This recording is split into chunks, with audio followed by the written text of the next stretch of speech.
Hebrews, Hebrews, Hebrews. This is Prophets of Awakening. It's our reading through the Tanak night, 21st of January, 2026. Okay, we'll be reading our 5 chapters tonight out of the book of Judges. We'll be reading chapters 16 through 20. We're going to read each chapter and break it down like we normally do. Okay, you can go to our channel, the Prophets of Awakening. Check out our videos. We have over 1,000 or so videos that you can look at, examine, get the meat out. These videos will lead you to the truth of the Holy Scriptures. If you like what you're hearing and receiving, I'm asking you to like, share, and subscribe to the channel. It'd be greatly appreciated. And for those that want to support the channel, we have our Cash App at the bottom of the screen. That too will be greatly appreciated. Okay. For those that don't know, this is a non-Messianic channel. We deal with the Tanak and the Torah. Tanak being the Old Testament, so-called Book of Remembrance. Torah is the first 5 books of the Old Testament. It consists of our law, our statutes, our judgments, our precepts, okay, that was given us by the Lord of hosts, or to Moses by our Savior and our Redeemer, the Lord of hosts, okay? This channel was created to aid and assist our Hebrews who are waking up to their true identity and understanding also that they're who their Savior and their Redeemer truly is. Shalom and welcome to the channel, and welcome to our reading through the Tanakh night. Okay, we're going to do our normal, just a moment of silence, a prayer, psalms. We have some current events, some need to know information. Then we'll open it up for anybody with any questions, any comments, dialogue, any testimonies. And then we'll go into our topic for discussion, which is Israel is controlling Trump, and nobody is noticing it. And this is one of the things I've been talking about. So when I seen this video, it was like, okay, yeah, so it's coming out in the open. So our scripture reading, like I said, will be out of Book of Judges. We'll be reading chapters 16 through 20. We're going to read each chapter and break it down. And then we'll pick a scripture like we normally do, break that scripture down, and then we'll close out. Okay? This moment of silence is for the Lord of hosts and all that he's doing to bring about our prophesied deliverance in these last days. O Lord, righteousness and uprightness belong unto thee. Therefore we come before thee at this hour, seeking our face and looking for righteousness and uprightness, that we may walk before thee as thy servants David and Solomon, Samuel, Hezekiah, Solomon, as they did, that we may walk before thee in truth and in righteousness and in rightness of heart.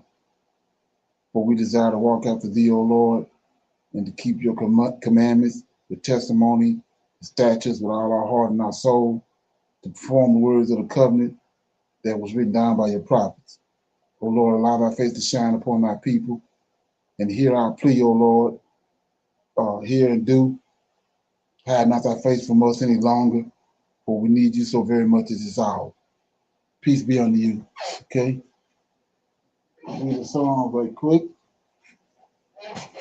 Okay?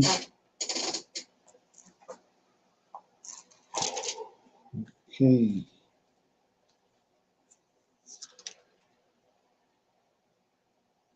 Okay, I'll read Psalms 50. It says, God is judge.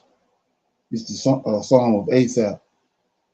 The mighty God, even the Lord, has spoken and called the earth from the rising of the sun to the going down thereof.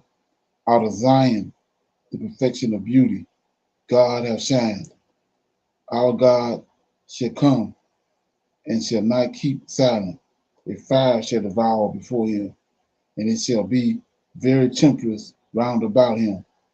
He shall call to the heavens from above and to the earth, that he have judged his people. Gather my saints together unto me, those that have made a covenant with me by sacrifice. And the heavens shall declare his righteousness, for God is judge himself. Selah, hear, O my people, and I will speak, O Israel, and I will testify against thee. I am God, even thy God. I will not reprove thee for thy sacrifices or thy burnt offerings to have been continuously before me. I will take no bullock out of thy house, nor a he goat out of thy fold. For every beast of the forest is mine, and the cattle upon 1,000 hills. I know all the fowls of the mountains, and the wild beasts of the field are mine. If I were hungry, I would tell thee, for the world is mine, and the fullness thereof. Will I eat the flesh of bulls, or drink the blood of goats? Offer unto God thanksgiving, and pay thy vows unto the Most High, and call upon me in the day of trouble, and I will deliver thee, and thou shalt glorify me. But unto the wicked, God said, What hast thou to do? What art thou to do to declare my statutes, or that thou should take my covenant in thy mouth? Seeing thou hast hated instructions, and casteth my word behind thee, when thou sawest a thief, then thou consented with him, and hast been partaker with adulterers. Thou givest thy mouth to evil, and thy tongue frameth deceit. Thou sittest and speakest against thy brother. Thou slanderest thine own mother's son. These things hast thou done, and I kept silent. Though thou though thou thoughtest that I was altogether such a as one as thyself, but I will reprove thee and set them in order before thine eyes. Now consider this, ye that forget God, lest I tear you in the pieces, and there be none to deliver. Whosoever offereth praise glorifieth me, and to him that offereth his conversation aright will I show the salvation of God. So that was Psalms 50. God is judge. The Psalm of Asaph. Anybody got any comments on that? Feedback? Okay. Nobody have any feedback? Shalom, everyone. Yes, sir. Okay. Within this is saying that he does not need anything like the sacrifice. I mean, the two children of Israel were doing sacrifices, right? But they wasn't sacrificing to him. They were sacrificing to other idols. And what I get from it is that the Lord of hosts doesn't need um, food. He doesn't need what they're doing. They got to understand what the ritual of sacrificing was. Um, it was what was it? It was you know saying that they're gonna do His commandments, they're gonna obey Him, and they're gonna praise Him. And by doing that sacrifice, that's what they meant. Right. Okay. Okay. Yeah. So anybody else? So what I want to shine light on was what he says right here in verse 11. I know all the fowls of the mountains, wild beasts of the field are mine.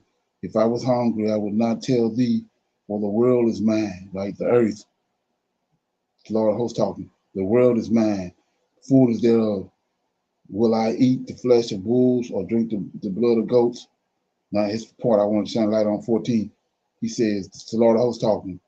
Offer unto God, offer unto Yahweh thanksgiving, and pay thy vows unto the Most High. That's Yahweh, right? 15. And call upon me. See that? In the day of trouble, and I will deliver thee. See that? Deliver. I will deliver thee, and thou shalt glorify me. Okay, ain't that something? So, with that being said, we're going to go ahead and go to our current events. We'll play them, and like I said, we'll play video, then we'll break it down as we go. Okay.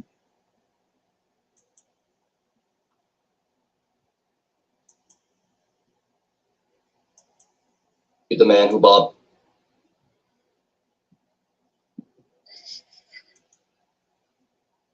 BJ Wilson, aka Brother Tez, with African Diaspora News Channel. And when I first read about this story, I didn't believe it. I thought I was reading it wrong.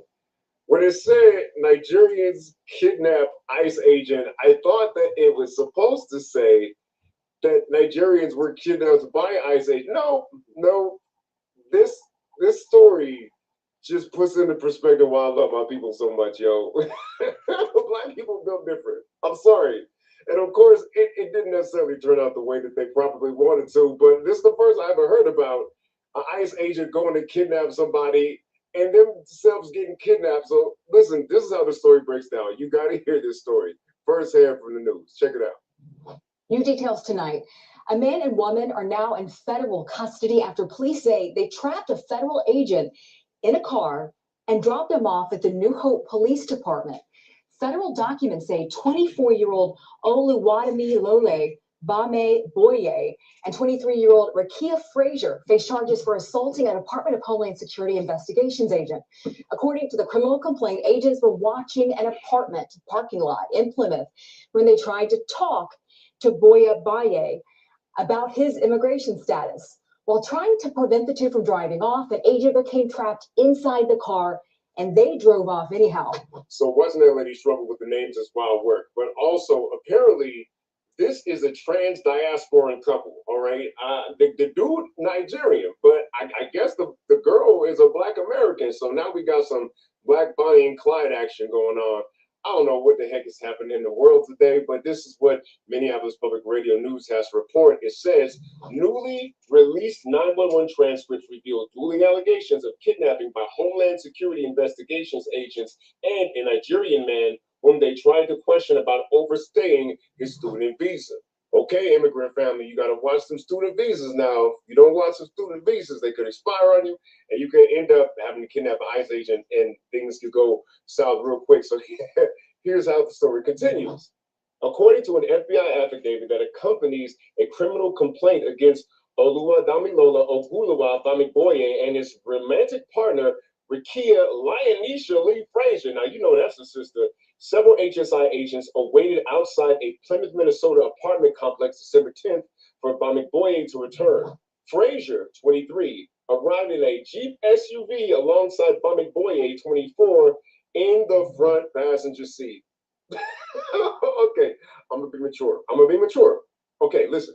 Now we go into action movie territory. Because here's what else goes on in this story, right? When Bamiboye spotted the agent's unmarked Ford Explorer, he allegedly pulled a mask over his face, exited the Jeep, immediately got into the backseat and urged Frazier to drive. One of the agents got into the Jeep's front seat, so that's why he messed up, because he got into the Jeep and tried to stop the vehicle as Frazier headed for the New Hope police station 2 miles away. ICE is in my car, Bamiboye told a 911 dispatcher during a call placed around 2:50 p.m. from the moving Jeep. I'm gonna be mature, I promise y'all. So the story goes on to say that ICE then also called 911 talking about one of our agents has been kidnapped. And then when the trial actually happened, Frazier, the girl, she gets let go. And the defense attorney for Bamiboye basically was like, okay, so admittedly, this might be one of the first times where 911 was called during the commission of a crime by the person committing the crime. So everything went off the rails super bad, but this is a symptomatic thing to me about the. Okay. Anybody heard anything about that? What you think? Shalom. I haven't heard about that. Okay. Anybody else? Okay, here we go.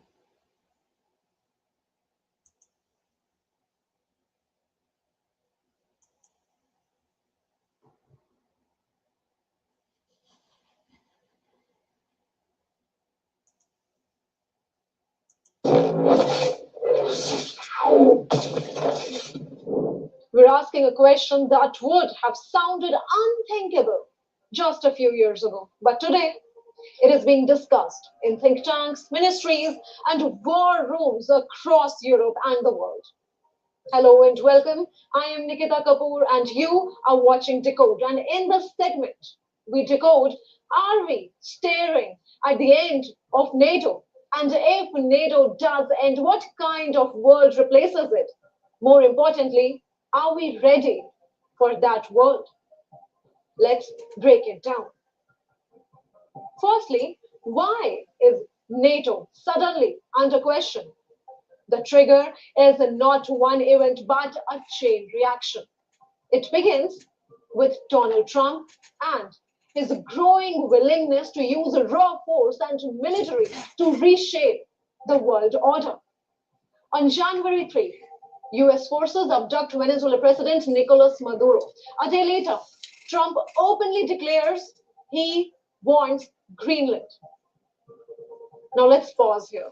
Greenland is not American territory. It belongs to Denmark, a NATO member. Donald Trump has made it clear that he is ready to invade Greenland, use military and every sort of pressure to make Greenland part of the United States. That statement alone sends shockwaves across Europe. Because if the United States threatens or attacks a NATO country, NATO doesn't just weaken, it collapses from within. But facts first. On the map, Greenland looks remote, icy, isolated. Strategically, it is priceless. It sits at the gateway between North America and Europe. It hosts missile defense routes, early warning systems, Arctic shipping lanes. Control Greenland, and you control the future Arctic power balance. Yes. And that is why Russia wants influence there. That is why China has been courting it quietly. And that is why Donald Trump sees it as a defense necessity. But here's the problem.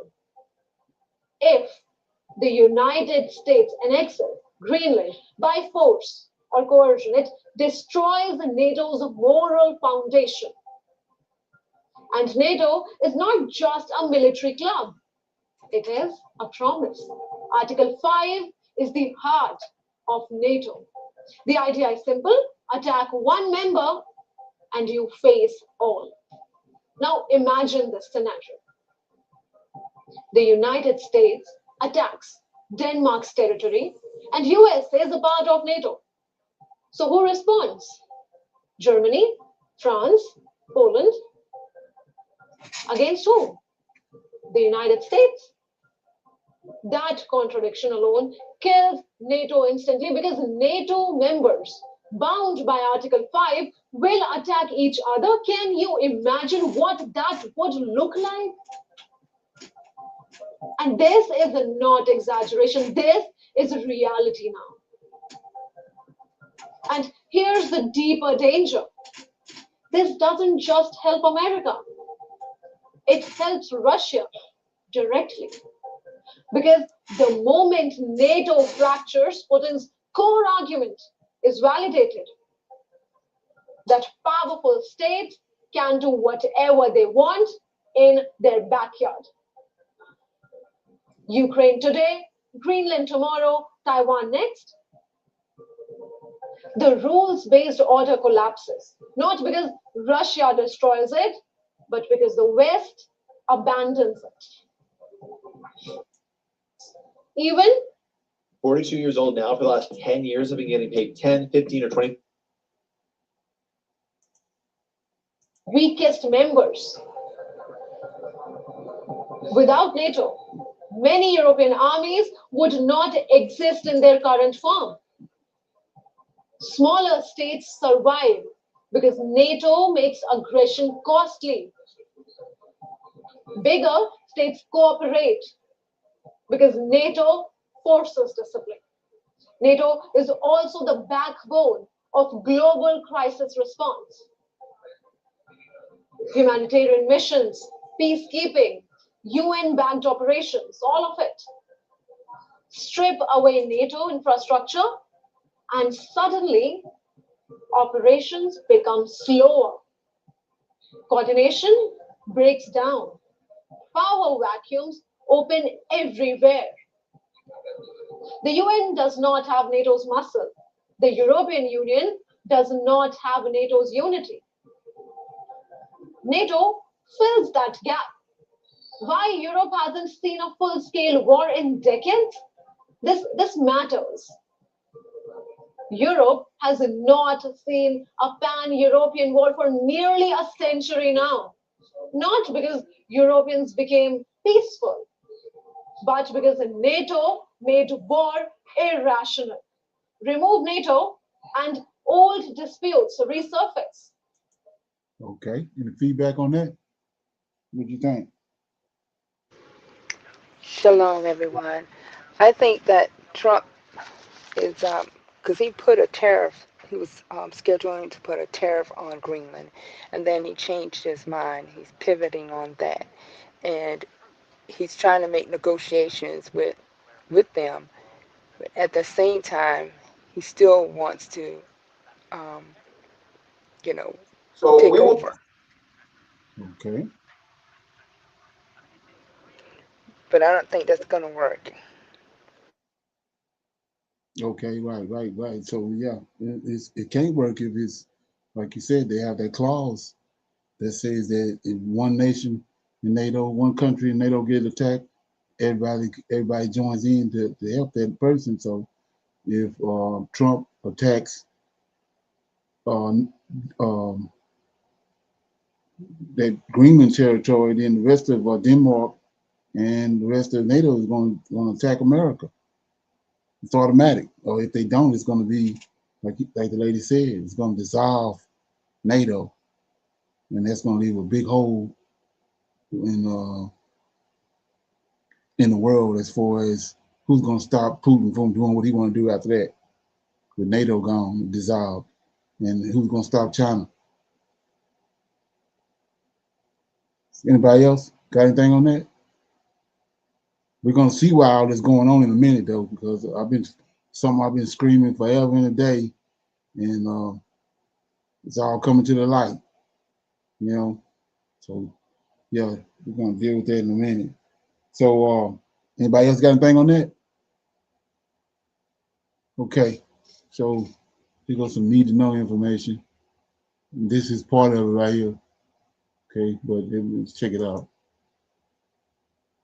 Like I said, I've been screaming this for We'll look at the at beginning least 15 years. of the Jewish people. And I'm going to make the argument to you that Israel and the Jewish identity are constructs of the imperial imagination. Okay? And this is hard to understand, so I'm going to explain it to you slowly. The idea is that because of its geographic location, Israel has always been historically important. And as a result, different empires have tried to manipulate the identity of Israel to best promote their own agenda or policies. Okay, so I know this is a hard concept to understand, but we'll go for it slowly. And again, we're spending like the rest of the semester. So I'm always talking about thinking like a Hebrew, being able to rightly divide things with the mind of a Hebrew. This guy right here is super intelligent. He got a lot of information. I'll probably be dealing with him the next couple, 3 or 4 days. But want to see how he goes off to the left because of he don't understand what's going on with Israel as a nation. Don't understand who the Lord of Hosts is. But check it out. On this major thesis of ours.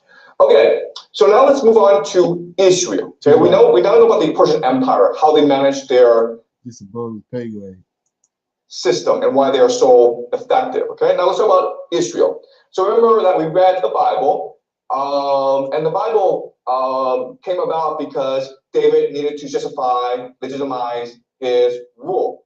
And after the Bronze Age collapsed, David created a Davidic kingdom in the Levant because Egypt, Anatolia, Mesopotamia were all preoccupied, right? But because the Levant is so important, this Davidic kingdom doesn't really last that long. It lasts like 80, 200 years, okay? After Solomon, David's son, dies, Israel is divided into two parts. The northern kingdom, which gets conquered by Assyria, as well as Judah, okay, Jerusalem, which tries to maintain the Davidic kingdom, but doesn't last very long. At this time in history, the Israelites are being pulled in different directions, okay? The Anatolians, the Assyrians, the Babylonians, the Egyptians, because they're strategically very important. And so what's really hard for these empires is how do we maintain control over Jerusalem? Okay, and they try different techniques. They try burning down their city centers. Okay, so the northern kingdom was destroyed. You might have heard of the 10 lost tribes of Israel. They tried taking hostages. Okay, but because this region is so volatile, nothing really works. And so the Jerusalem, the Israelites keep on rebelling.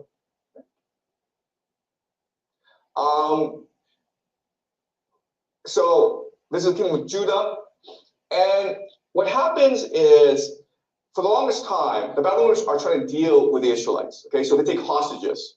Okay, they take hostages, like thousands of them, and move them to Babylon, where they become scribes, where they become farmers, where they become merchants. Okay, but again, the region is so strategically important that Jerusalem, they switch loyalties all the time. Eventually, the Babylonians are so pissed off that they decide to burn down their temple. Okay, and so at this point in history, the Israelites are now gone. Does that make sense? The Israelites are gone now. Check him out. 587 to 6, we don't know when, but Babylonians destroy Jerusalem because they cannot. They tried many techniques to try to control Jerusalem. They can't do it. The Israelites are too rebellious, but it's too strategically important, so they destroy. So they decide, you know what, screw this. We'll just destroy the city. Okay. So when this happens, okay, this is really important to understand. The Israelites are gone. Okay, the people are still around. The identity of the Israelites are now gone. 539. Cyrus the Great conquers Babylon. Okay, and he says, I want the Israelites to return to Jerusalem. It's called the Edict of Cyrus. All right, and this is celebrated in the Bible. What is controversial is, why would he do such a thing? Okay, because again, the Israelites are now gone.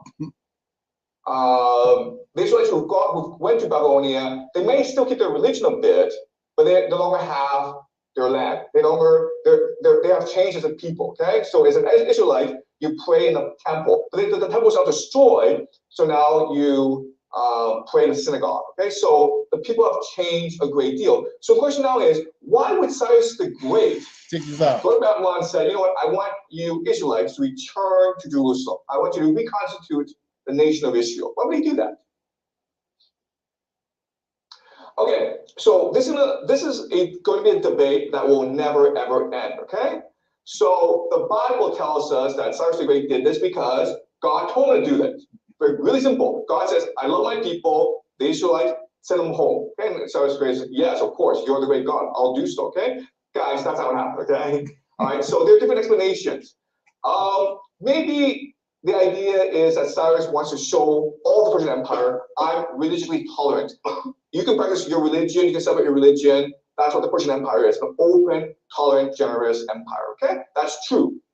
What's also true is that Cyrus found himself as a righteous and merciful king who wanted to be generous to everyone. Okay, so he saw the Israelites want to home. He says, well, then go home. Okay.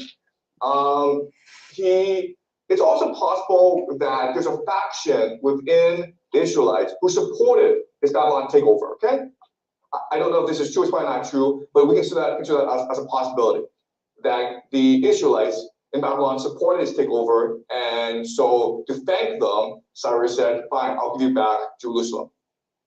Another possibility is that when Cyrus the Great conquered Babylon, he discovered that, you know what, these Israelites are really good administrators. And this is true throughout history because remember, the Israelites have their Bible and their religion requires them to study the Bible. And as we discussed, the Bible is one of debate, openness, asking questions.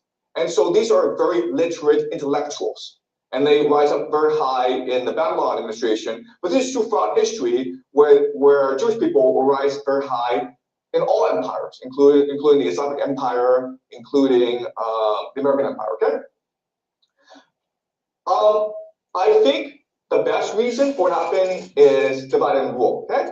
So the idea is that you need to control the Levant Because Laban gives you access to Egypt, which is historically the wealthiest part of the world. Okay, whoever controls Egypt controls the world. So what you do is you set up a group of people in the Levant that are only loyal to you. Okay, does that make sense? Okay, you set up people in the Levant that only exist because you, the empire, allow them to exist. If you, the empire, did not support them, then the locals, everyone in that region would get rid of them right away. Okay, and that's why we have the Jews. So the Jews were invented by the Persians to control the Levant. The Jews is actually a Persian term. Okay, so before the Jews were, of course, the Israelites. Now we have the Jews. All right, so this is Jerusalem. And as you can see, what's really important to understand is that this is actually only a really small part of the Levant. But this part is specifically for the Jews. And it's part of this Persian province called beyond the river. And they call it the province of Yahoo. That's why we have the term Jews, okay? Because they are part of the province of Yahoo. And what's really important to understand is they're surrounded by enemies. The Sumerians are Israelites who have stayed in the Levant. Okay, do you understand? So most people around them are in fact Israelites who adapted to local circumstances. And that means that they practice different religions. That also means that they married foreign women as well. But they still consider themselves as Israelites, okay? Right? Does that make sense, guys? No.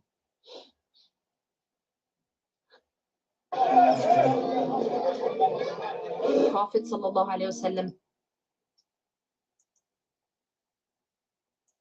But what happens is that these exiles from Babylon, they come back and they say, no, we're the true Israelites. You guys are the false Israelites. The reason why we're true is we've stayed loyal to our religion. Okay? So what's going to happen over the next few decades is almost a civil war between Israelites who stayed and Israelites who left but come back.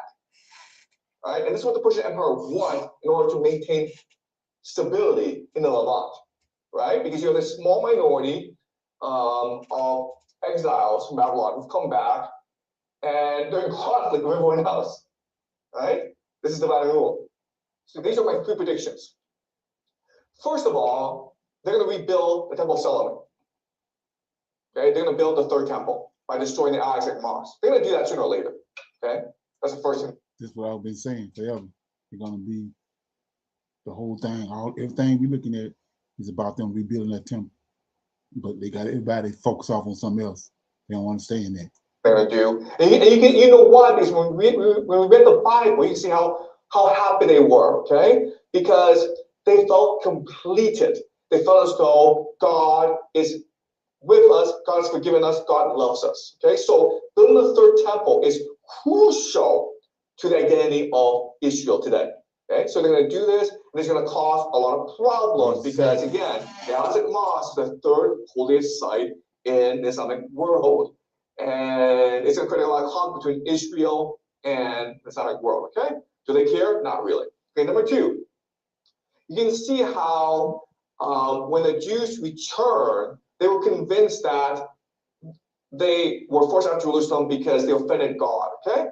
So in other words, if Jews want to maintain control over Israel, they need to obey the laws of God, which means that they become a theocracy, okay? Now I'm not sure if you've been to Israel. I've been to Israel. And if you go to a place like Tel Aviv, it's a very open, liberal, cosmopolitan, forward-looking place, okay? I think that Tel Aviv has one of the world's highest concentrations of gays in the world, okay?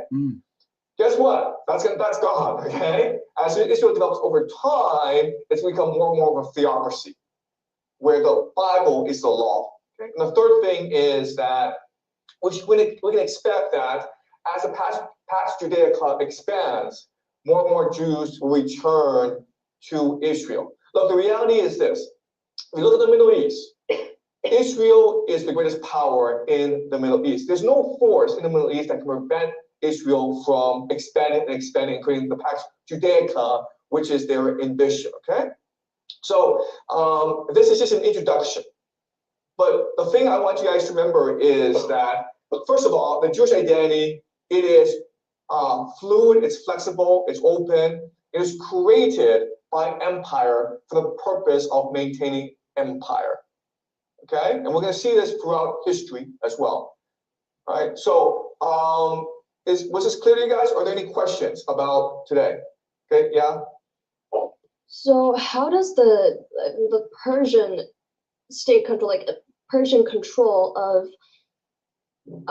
of Jerusalem, transfer to modern day society? Like, how does it still work? Because I think we're seeing like a trend that Israel's going kind of more back to like depending on the Bible and everything. So how does it like transfer to modern day society and all the conflicts that's happening?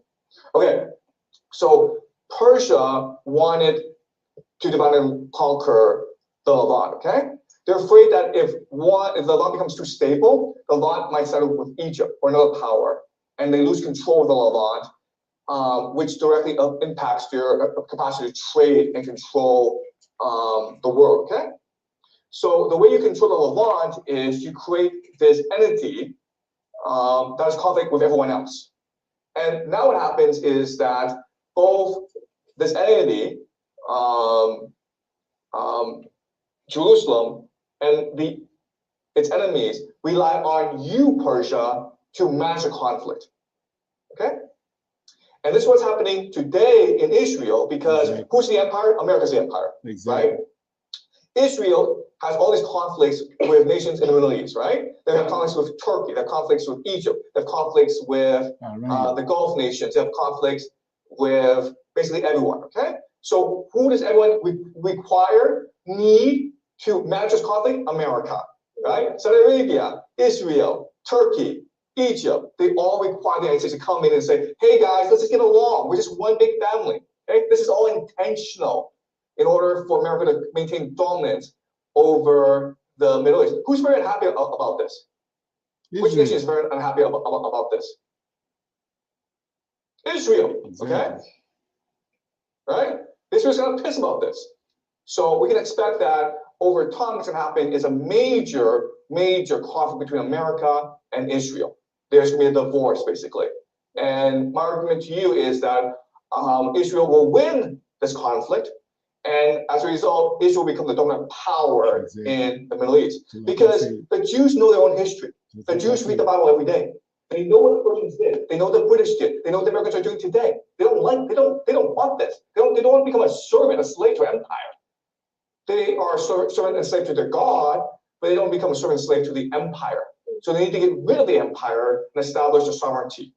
Okay. Okay. Any feedback on that? Anybody got anything from that they want to say something about? Comments? Shalom, everyone. So, as he's speaking about, and he can continue to say the Bible. Can you? Okay. Apologize. Can you hear me now? Yeah.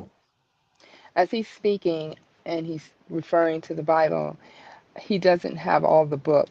So I don't think that he went into more like Enoch or Jasher. He hasn't read those books. He's just going blankly from the KJV. So he has half of what he's saying. He doesn't know all, or he haven't been introduced to the other books. So he's still saying this is his way of thinking. He's not putting anything concrete. Right, exactly. Well, you don't understand that the people that's over there are not the real people. That's one thing you don't understand. And then he said that he made the statement that Cyrus, when Cyrus told them that God told them to go back, he said that was fictitious. That was something that the Persians concocted. So he's getting what's going on now with America, and what the reason why they planted those Jews over there, contrary to when the Israelites was there, there wasn't no plant. he actually had Cyrus to take them back, but he don't, because he don't have no kind of recollection of who God Israel is, how all that works. So yeah, but as far as what he knows and what's going on in today's world, he's spot on. Okay. Well, I'm gonna talk about it in a minute. Does anybody else got anything? Yes, sir. Shalom, everyone.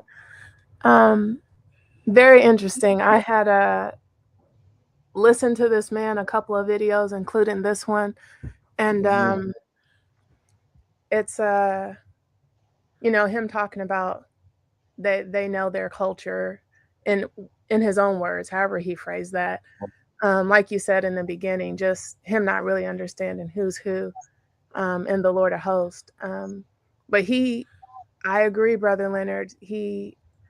Because he's coming at it from a standpoint of somebody who read, as opposed to somebody who this was or is his indoctrinated religious belief. He's very unbiased. He has some things wrong, but he's very unbiased about it. I think if someone was to tell him what's what and give him some more historical facts, he might even teach that. I've listened to some newer videos from him also. But yes, I agree with a lot of what he said, except that he's not, he doesn't know who's Israelite, and that Israelites and Jews are not the same thing. Exactly right. Okay. Anybody else? So anybody knows what Pax, Pax, Judica means? Do you know what that means?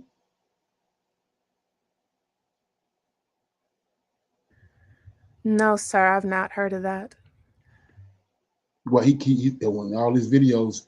I mean, it's actually like, to me, the Lord of Hosts got this dude talking directly to me, because ain't nobody else on top of this. So he says Pax Judica, right? If you go back, they had, remember, Julius Caesar. They had Pax Romanica. You know that? That's the Romans ruling the world. They had all legions, so it was Pax. Means that they ruling everything. There was Pax. I might not be saying it right. It's Pax Romana or whatever. But then after that, we came across, and like I'm saying, you got, they told us that when the Antichrist comes, it's going to be 10 nations going to come together, 10 kings going to come together, bring themselves together. They have one mind, and they're going to submit to the Antichrist. But that's not what the scriptures are saying. Not what Second Ezra says. He says that the fourth beast is going to transform itself 10 different times. And this is a prime example. You had Pax Romanica when Julius Caesar and the legions, they was ruling. Then after that, you had Pax what's that? Pax Britannica. That's when Britain ruled the world. Britain, they controlled the world by all the seaports they had. They had this overwhelming naval force. So they had Pax Britannica. Then from there, and this is showing you that this fourth beast gonna transform itself 10 times. So it went from Pax Romanica, Pax Britannica. Now we in Pax America, Pax Americana, which is the ninth beast. Now we going into, like I said, everybody think it's going to be Russia and China, but it's Pax Judaica. So why is it Pax Judea? Esau the one with all the money. The bankers control the world. These Edomite bankers. So all the chaos that we looking at when they telling you everything's gonna get destroyed, ain't gonna own nothing, but you're gonna be happy. Esau constructing all this chaos. They didn't hire. I'm gonna play the video in a minute. They didn't hire Donald Trump for one thing. He's the demo man. He's the one bringing all the drama, because when you think about what tariffs is doing, why would it after he tried that and you see the impact of what tariffs is doing, but you keep putting them out there because that's what they got him doing, destroying the whole global economy. And when it all goes to dogs, Israel gonna be sitting there, Pax Judaica. That's what and so Ezra tells you it's 3 beasts left at the end, 3 heads left at the end for the final for him to destroy them. He's gonna use those 3 heads at the end to destroy the world with, and that's gonna bring the Israelites back. So when you look at them, it's Russia, China, and then he says it's 2 little wings that came over to the head, to this other head, and then all of a sudden the middle head woke up, ate up the other 2 heads. That's what we're looking at. That's what Pax Judaica is. Everybody thinking under the assumption that Israel is not as powerful. Israel is way powerful than what everybody thinks they is. And Israel is like 90% or 80% controlling AI. And that's what everybody's gonna find out. When it's all over with, when the dust settles, Israel gonna be sitting there. They're gonna be the ones. That's like I said, Britain is those Edomites control Britain. Like I said, they got those fake Jews. They saying that David's throne is in Britain, in Great Britain. It's out of, so when you understand all that, you can see that these Edomites, they've been dictating things for a long. They the ones came here. Like I said, the 13 colonies, original colonies. The reason why they have all these Jewish symbols all over the dollar is because that's who came here. These Edomites, and they still up there, surrounding the White House. That's where the 13 colonies of Jews was at. So when Washington army got decimated, he had to go to the Jews in order to get money to reassemble his army, to build his army back up, to feed them, get them rations, and to pay the army. They got the money from the Jews. And so many people don't understand that. Even these Negroes, they're talking about the 10 tribes. Them the 10 tribes they're talking about. You got 2 Israels. You got the fake Jews, the whore, and you got the real Israelites. So the fake Jews that when in 70 AD, when they was ran out of Israel, they were ran to Spain and Portugal. That's where the 3 ships, the Nina, the Pinta, and the Santa Marina came to America.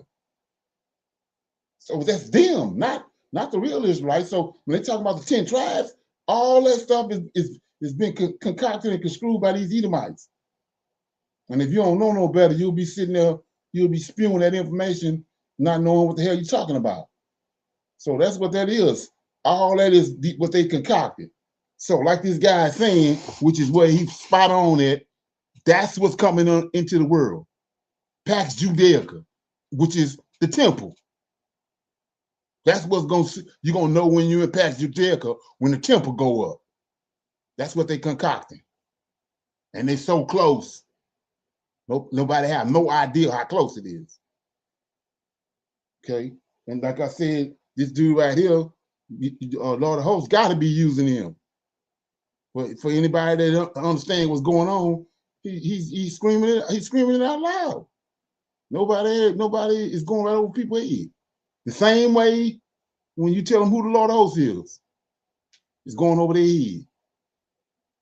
But when you understand what that Pax means, that Pax Judaica, Pax Britannica, Pax Americana, Pax Romanica, that's what this is.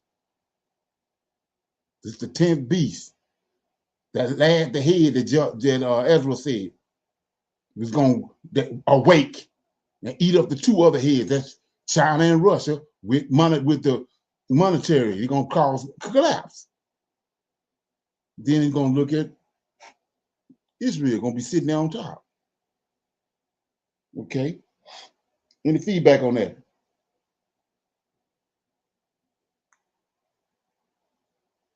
Okay. So, Brother Leonard, yeah, what you got?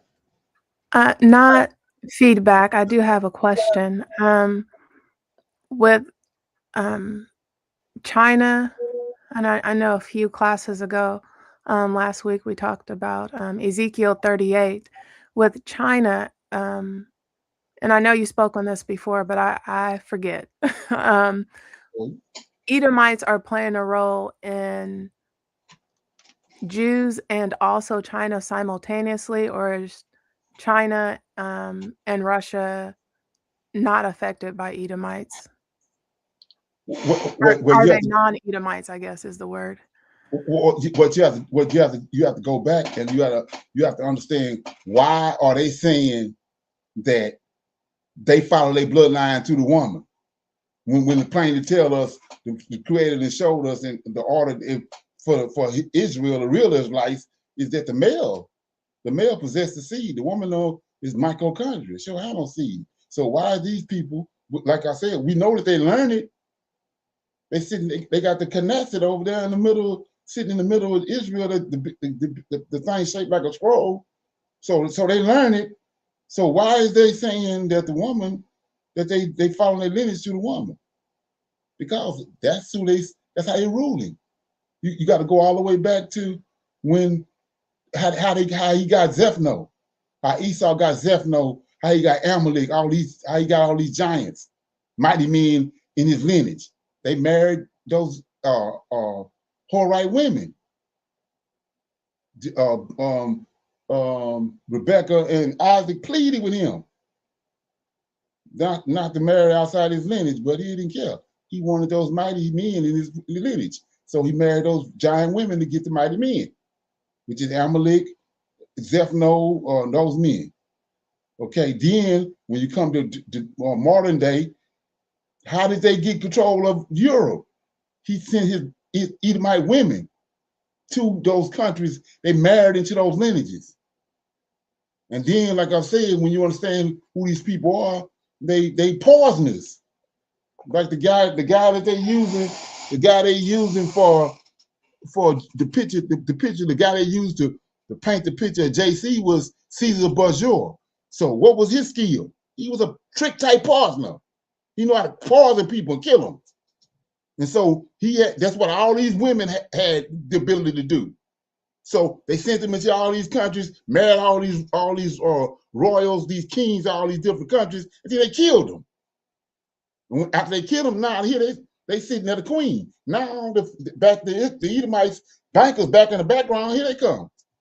That's how they got control of everything.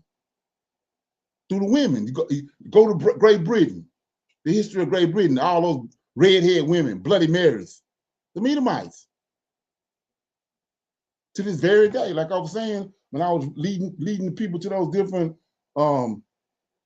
channels, who got all the knowledge? These Edomite women. They telling you on the channels. The Promethean, whatever the name of that show. Then you got the lady with the IHOP News, whatever. Them Edomite women. They the ones behind all this, that they're using to do what they're doing.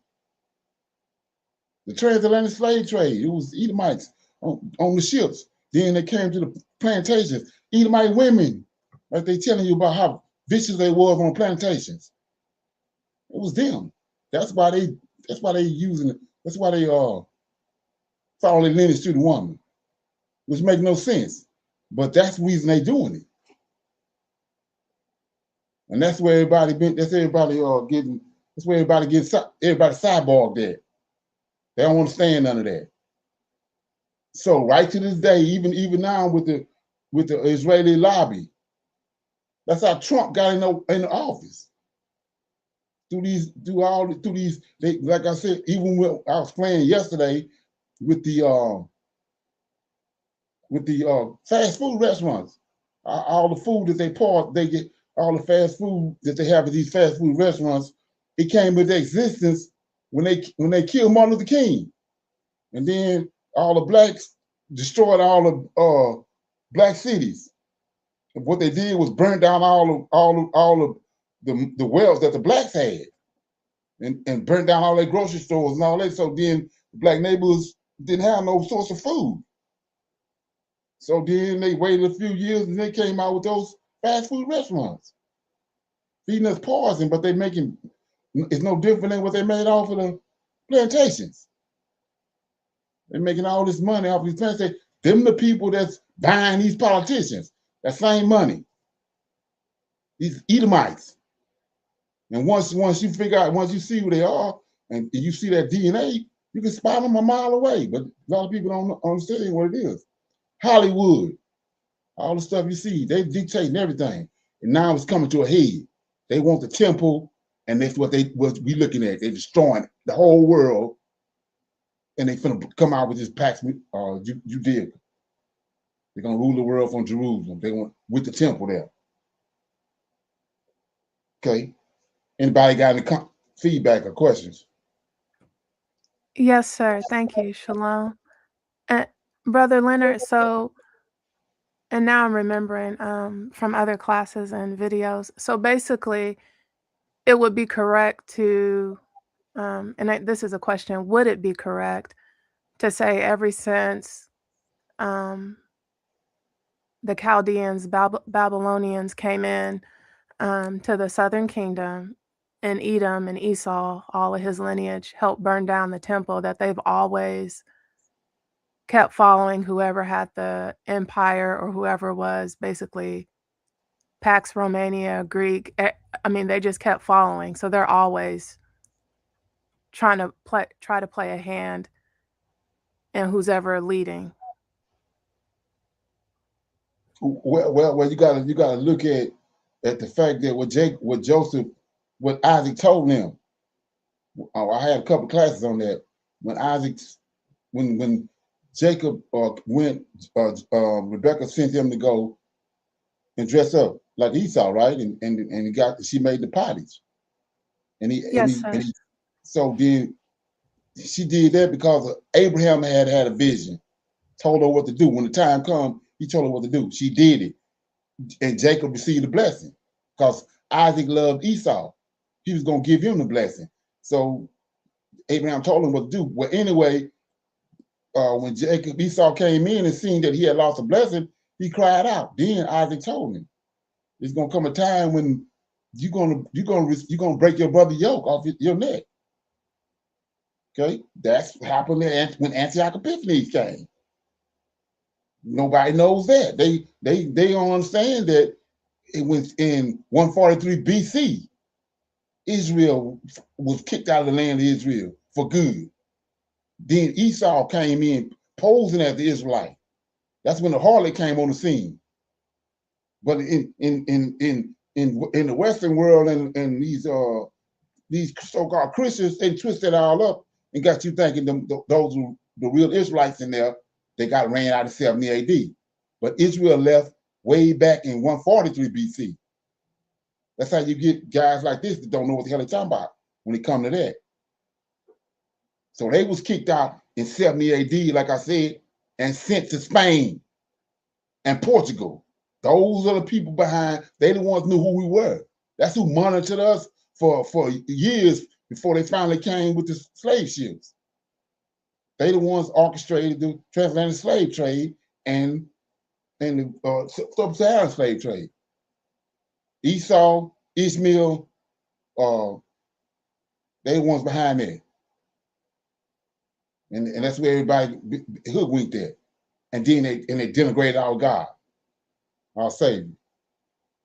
And so when you don't know those things, you can't, you'll connect some dots, but you can't see the whole picture, the real thing. Well, especially now, when you see what's happening now, and you understand what happened in the beginning, then you can see it. But that's what's going on. These people are perpetrating the fraud as if they're the real people. And most people in the world, they ain't Israelites anyway. So they going along with the narrative that they just said. And they thinking these people the Israelites, and they perpetrating all the end times off of what they doing. But they're not the ones. They fulfilling prophecy, but they're not the ones. That's the crazy part about it. Like I said, Ezra said that 3 heads are gonna be left at the end. Then the middle head which is this whore, is going to awake and eat up the two heads. It's going to be like that, because what's getting ready to happen ain't going to last long. Then they're going to be sitting there. They use these other two heads to subdue the world, but then all of a sudden they're going to show up and eat. They're going to demolish them, and they sitting there by themselves, which is what this Pax, like I said before, Judica is. You might want to Google that. Okay, it's PAXJUDAICA, and then you go back and check out the other Pax, and you'll see what I'm talking about. But anyway, anybody else got anything on that? Okay, open it up for the Q&A. Anybody got any questions and comments, any dialogue, testimonies? Everybody good? Okay. No, sir.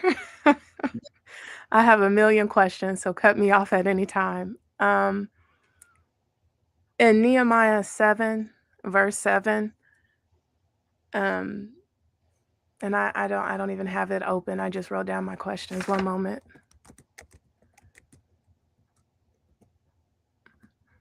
Let me see here. So it says, this is Nehemiah, but it says,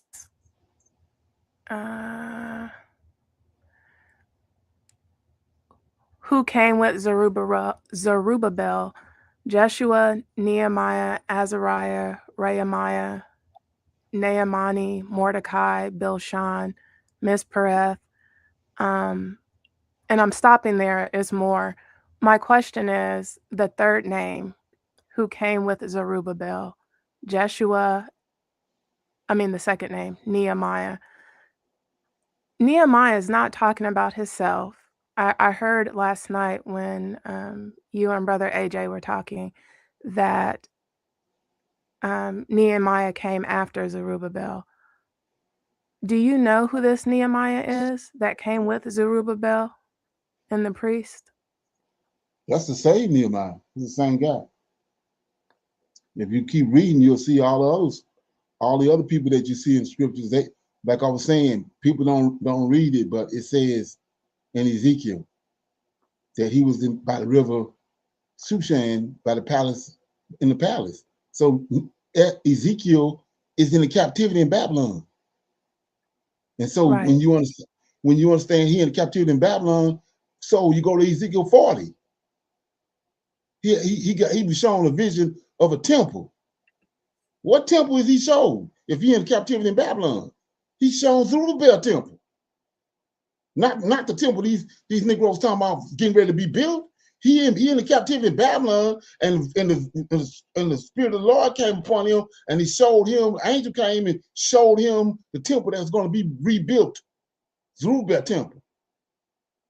And then another example of that is Zechariah in the captivity. He in that list.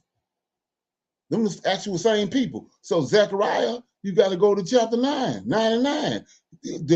A king is coming, riding upon an ass, the coat of an ass. Who that king is? Zerubbabel.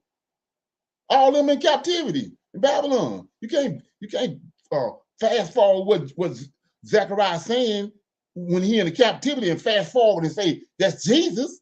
Ain't no way the hell is Jesus. It's the king that's riding on the ass is Zerubbabel. And they left Babylon on their way to Jerusalem. And he says, your king is coming to you from Babylon, riding upon an ass, a coat of an ass. So when you understand that, all them people, like I said, all those minor prophets is in Babylon. So that's who prophesying about us. That's who talking to us when they came back from Babylon. They came back. They the ones getting visions and dreams about what's gonna happen to us. Like I said with Hosea, chapter 6, the Lord hath torn, and he's gonna rejuvenate us in the third day. When you understand that Israel is the son, Not Jesus. He ain't the son. So when you understand who the son is, he says, Israel, the Lord have torn, and he will revive us. He have torn for 2 days. In the third day, he will revive us. And so all these minor prophets that came back from Babylon. And that's where the drama's coming in. So even with like I said, I'm always talking about Genesis 15. Abraham, how he gonna give Abraham a vision of something that's gonna happen way in the future? He gonna bypass all the stuff happening in Babylon, all the stuff happening in Egypt. He gonna bypass all that and give Abraham a vision of that? No, the vision Abraham had was his children, his descendants, gonna soon go into captivity in Egypt. Down the numbers that they dealing with the numbers, talking about it's 230 years, 400 years. No, when you understand the timeline, the Lord of hosts is telling Abraham, you're gonna live to a good old age. After that, your seed gonna go into captivity. That's Egypt. Ain't no way you don't work like that. You're gonna bypass all this stuff, David and Solomon and all them, and tell Abraham about some way in the future, about somebody don't even exist. No, he's telling Abraham, just like he did with Noah, a flood is coming.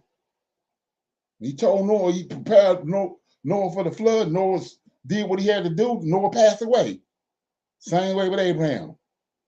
Your seed, you're going to live to a good age. Then your seed go, after you die, your seed going into captivity. They're going to get oppressed. You can't fast forward and bypass all this stuff in the scriptures. No, that's how it works. Like I said, it's crazy. So. Yes, sir. Okay. So the first wave included the king, Zerubbabel, aka Sheshbazzar, and the high priest, and Nehemiah went. So the second wave was with Ezra? No. Ezra was the last wave. The last wave. When Ezra got there, they had been there long enough to they had already started intermarrying with the people. They had picked back over where they left off at. Okay. And so another thing you have to understand too, that they've taken out. And what I learned to do is wait on the Creator. He gonna hit me with it. So, but it's clues in there. So if you go to Nehemiah, right? What did Nehemiah petition the king to do? Was he the one that asked about going back to build? Yeah, Artaxerxes. Mm-hmm. He asked Artaxerxes to go. No, he didn't say go back and build. Let's read it. This would answer. This answer the question. It says, let me get Nehemiah right quick.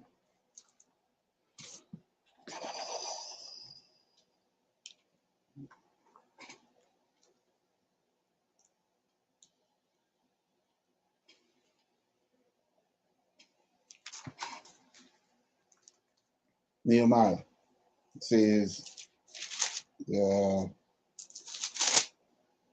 it came to pass, it's chapter 2, verse 1. Came to pass in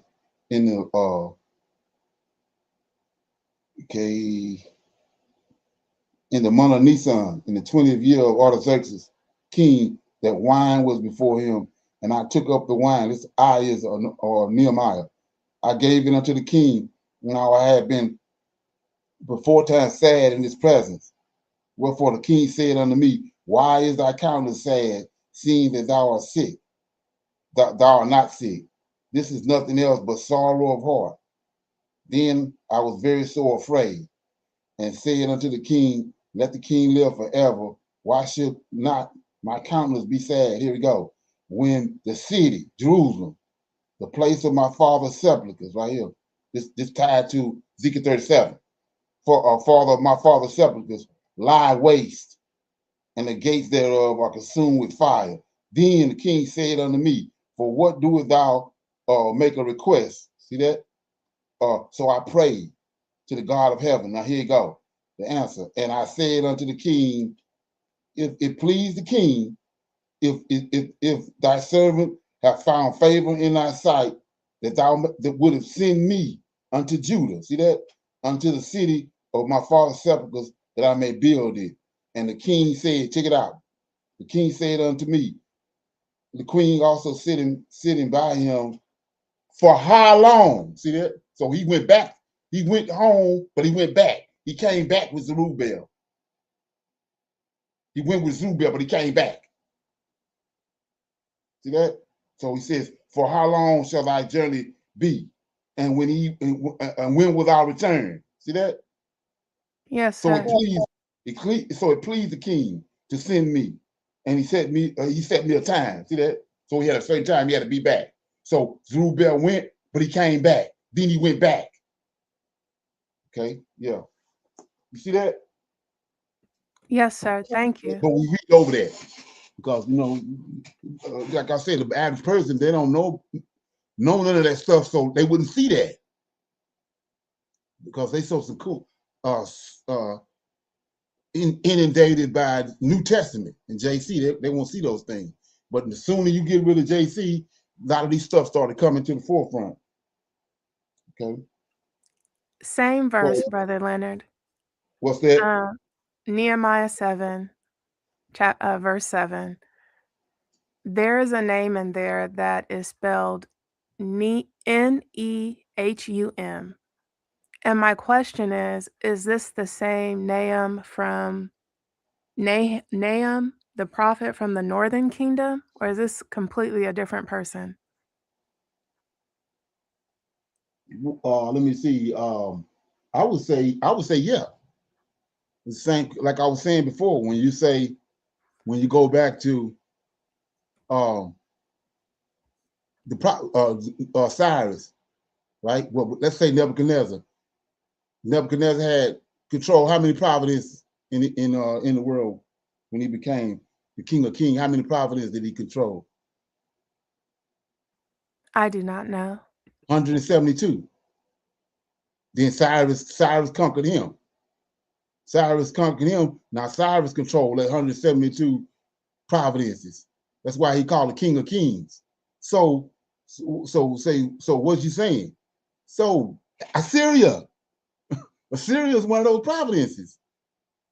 And that's what the 10 tribes is. And then the Susan, the province of Babylon is where the southern kingdom is. That's why Cyrus says, when he made the proclamation from Daniel 9:25, he said, all y'all can go back. He's talking to his kingdom. He controlled 172 provinces. So like I said, just Esau was the 10 lost tribes. He's the one behind all that. But when you understand the makeup, Cyrus, the reason why the Lord chose Cyrus to send them back, Cyrus controlled all the tribes. 10 of them is in Syria, 10 is in Shushan, in the province of Babylon.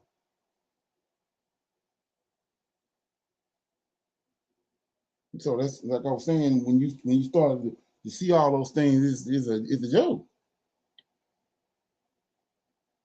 So when you start looking at those men, yeah, even with that same answer right there, you go to Tobit, to the book of Tobit.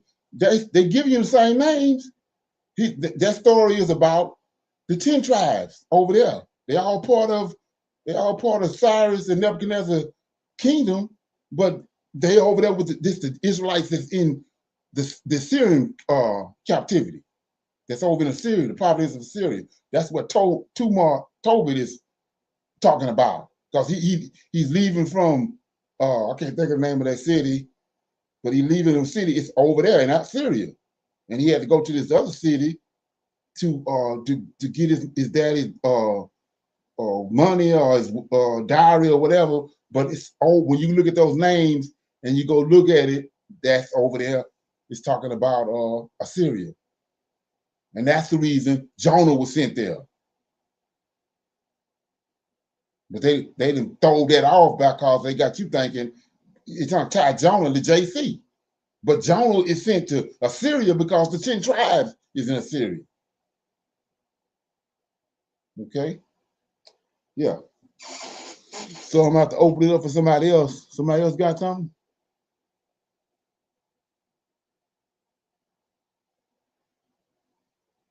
Okay, so with that being said, I'll play this right here. This just for this GP. I'll try to touch on everything. Here we go. This is we got a winter storm coming.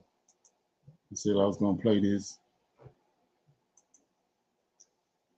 Here we go.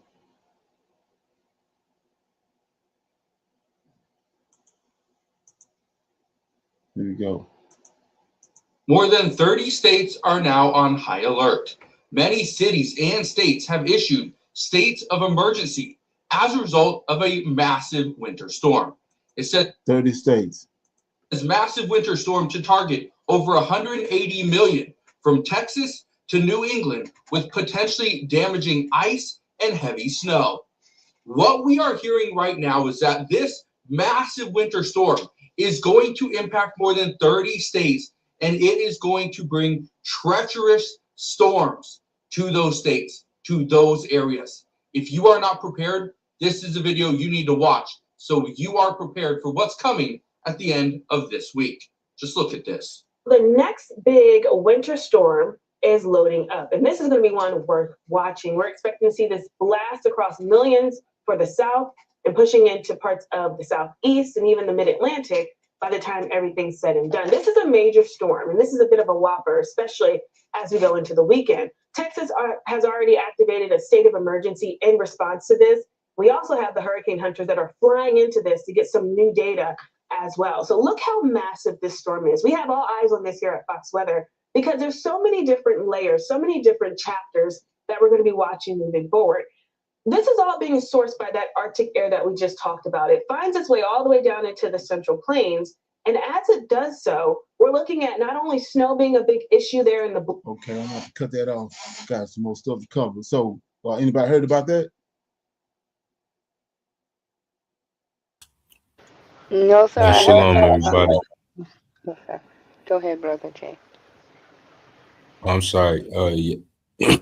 Shalom, everybody. Yes, sir. I heard about it. They were talking about it here, and they were saying we was gonna have to work different days because they're saying the storm is just how predicted how bad it's supposed to be, and this coming this way. Exactly right. Yeah. So it's if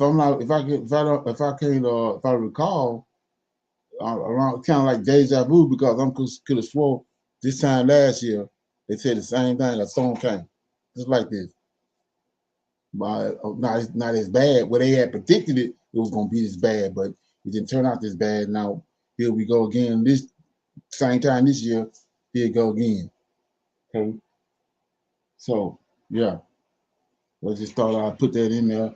So I'm at this little rubber touch the road there right here is my topic for discussion, and this is what I'm saying that this where they got paper bags over their head because they don't understand none of this. Like I said, they're dealing with JC, and they think he's a savior, and then they think the people over there in Israel is the Israelites. So there's no way under hell they're gonna be able to see this, but I'm gonna show it to them. So here you go. This the carpet right here. Like I said, Trump a nut bucket, just like George Bush was. Rubio is Trump's Secretary of Obama too. June 16th, 2015, Donald Trump Check this descends the out. golden escalator and announces he's running for president of the United States. We will make America great again. America first. That was the promise. Well, fast forward to 2025. Americans are working multiple jobs and still can't afford rent. Our bridges are crumbling while we send billions overseas. The swamp continues to bury the truth in redacted Epstein files. The American dream feels out of reach for millions. Meanwhile, President Trump received the Theodore Herzl Award, Israel's highest civilian honor for a non-citizen. So you know what Herzl is, right? Anybody familiar with Herzl? The football player. No. You said Herschel? Herzl. Oh, Not I'm Herschel, sorry. not Herschel Walker, Herschel. This the guy that's the Zionist. He the one came up with the idea of a Zionist nation way back in the day. He was tied to Hitler. So they just gave him, right before he became the president the first time, these Edomites that I told you came over here way back during the 13 colonies. They the ones gave him the Theodore Herschel Award.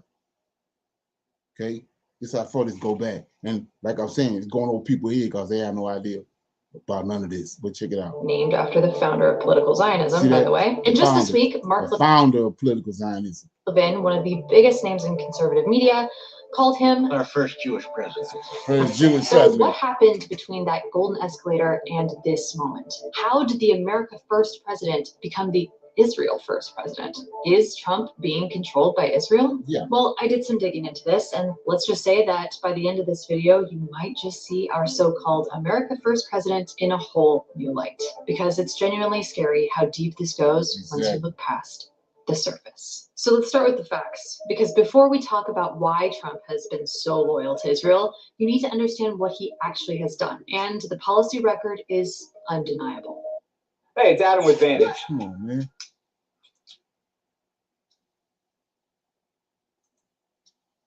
In 2017, Trump announced he would move the U.S. Embassy from Tel Aviv to Jerusalem. And in 2018, he did it. It is time to officially recognize Jerusalem as the capital of Israel. Now, this might not sound like a big deal, but it was Started way back then. Like I said, people, Negroes sleeping. huge, okay? For decades, the U.S. position was that Jerusalem's status needed to be negotiated as part of a peace deal. Both Israelis and Palestinians claimed Jerusalem as their capital. So by moving the embassy, Trump essentially said, we recognize Jerusalem as Israel's capital. End of discussion. Palestinians and much of the international community saw this as the U.S. taking Israel's side and killing any hope of a negotiated settlement.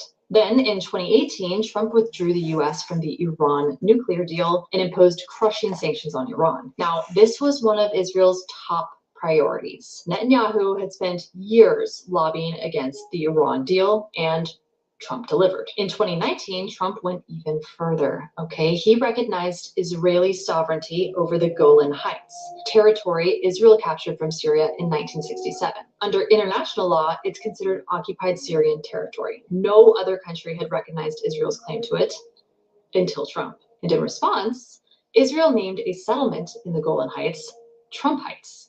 So there's now a settlement named after an American president. Now, that same year, Trump also cut funding to UNRWA, which is the UN agency that provides aid to Palestinian refugees. He reversed decades of US policy by declaring Israeli settlements in the West Bank legal. And he signed an executive order defining anti-Semitism in a way that includes criticism of Israel. And in 2020, Kushner brokered normalization deals between Israel and several Arab countries. Now, these were called peace deals, but just wait until you hear what happened behind the scenes and who profited. But we'll get to that in a minute, okay? And now, in his second term, he's continued this trajectory. He's involved in ceasefire negotiations, but critics say his approach still favors Israel's security concerns over Palestinian rights. So the policy record is clear, right? Trump gave Israel everything it asked for, more than any modern president. So now the question is, why? Why did Trump prioritize Israel's interests so completely? And the answer starts with what always matters most in politics: money. Because if you want to understand anyone's priorities, you follow the money. This is Miriam Adelson. She's a billionaire Republican megadonor, and she has one political priority above all others: Israel. But this isn't just about one big check in 2024. No, this is a relationship that goes back years. Okay, in 2017, when Donald Trump was inaugurated as president, Miriam Adelson was right there by his side.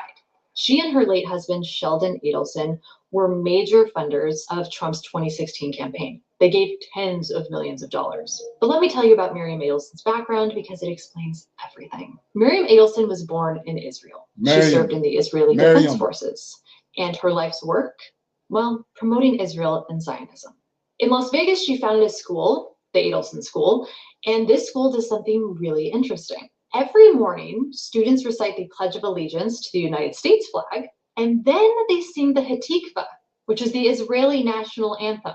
The Israeli and American flags fly side by side there, and the school explicitly states its mission is to instill a strong connection to Israel and unequivocal Jewish values. Miriam has said she goes to the school specifically to hear the kids sing Hatikvah, and that it brings tears to her eyes every time. Now, there's nothing illegal about that, but it tells you where her priorities are, right? And those priorities haven't changed. In 2024, Miriam Adelson donated over $100 million to Donald Trump's campaign. $100 million.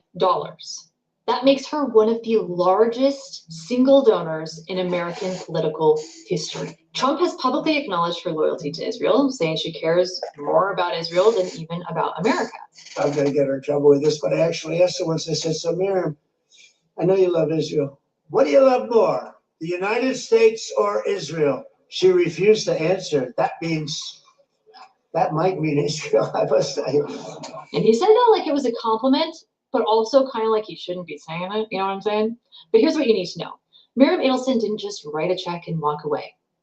No, she has very clear priorities when it comes to Israel. Adelson has publicly advocated for Israeli annexation of the West Bank, occupied Palestinian territory. In 2024, multiple reports claimed her support for Trump was tied to this issue. Her spokesperson denied that her donations were formally conditioned on annexation, but here's what we know for certain. Her longtime confidant, Rabbi Shmuley, told the New York Times she opposes the establishment of a Palestinian state. So whether or not there was a formal quid pro quo, her political priorities are crystal.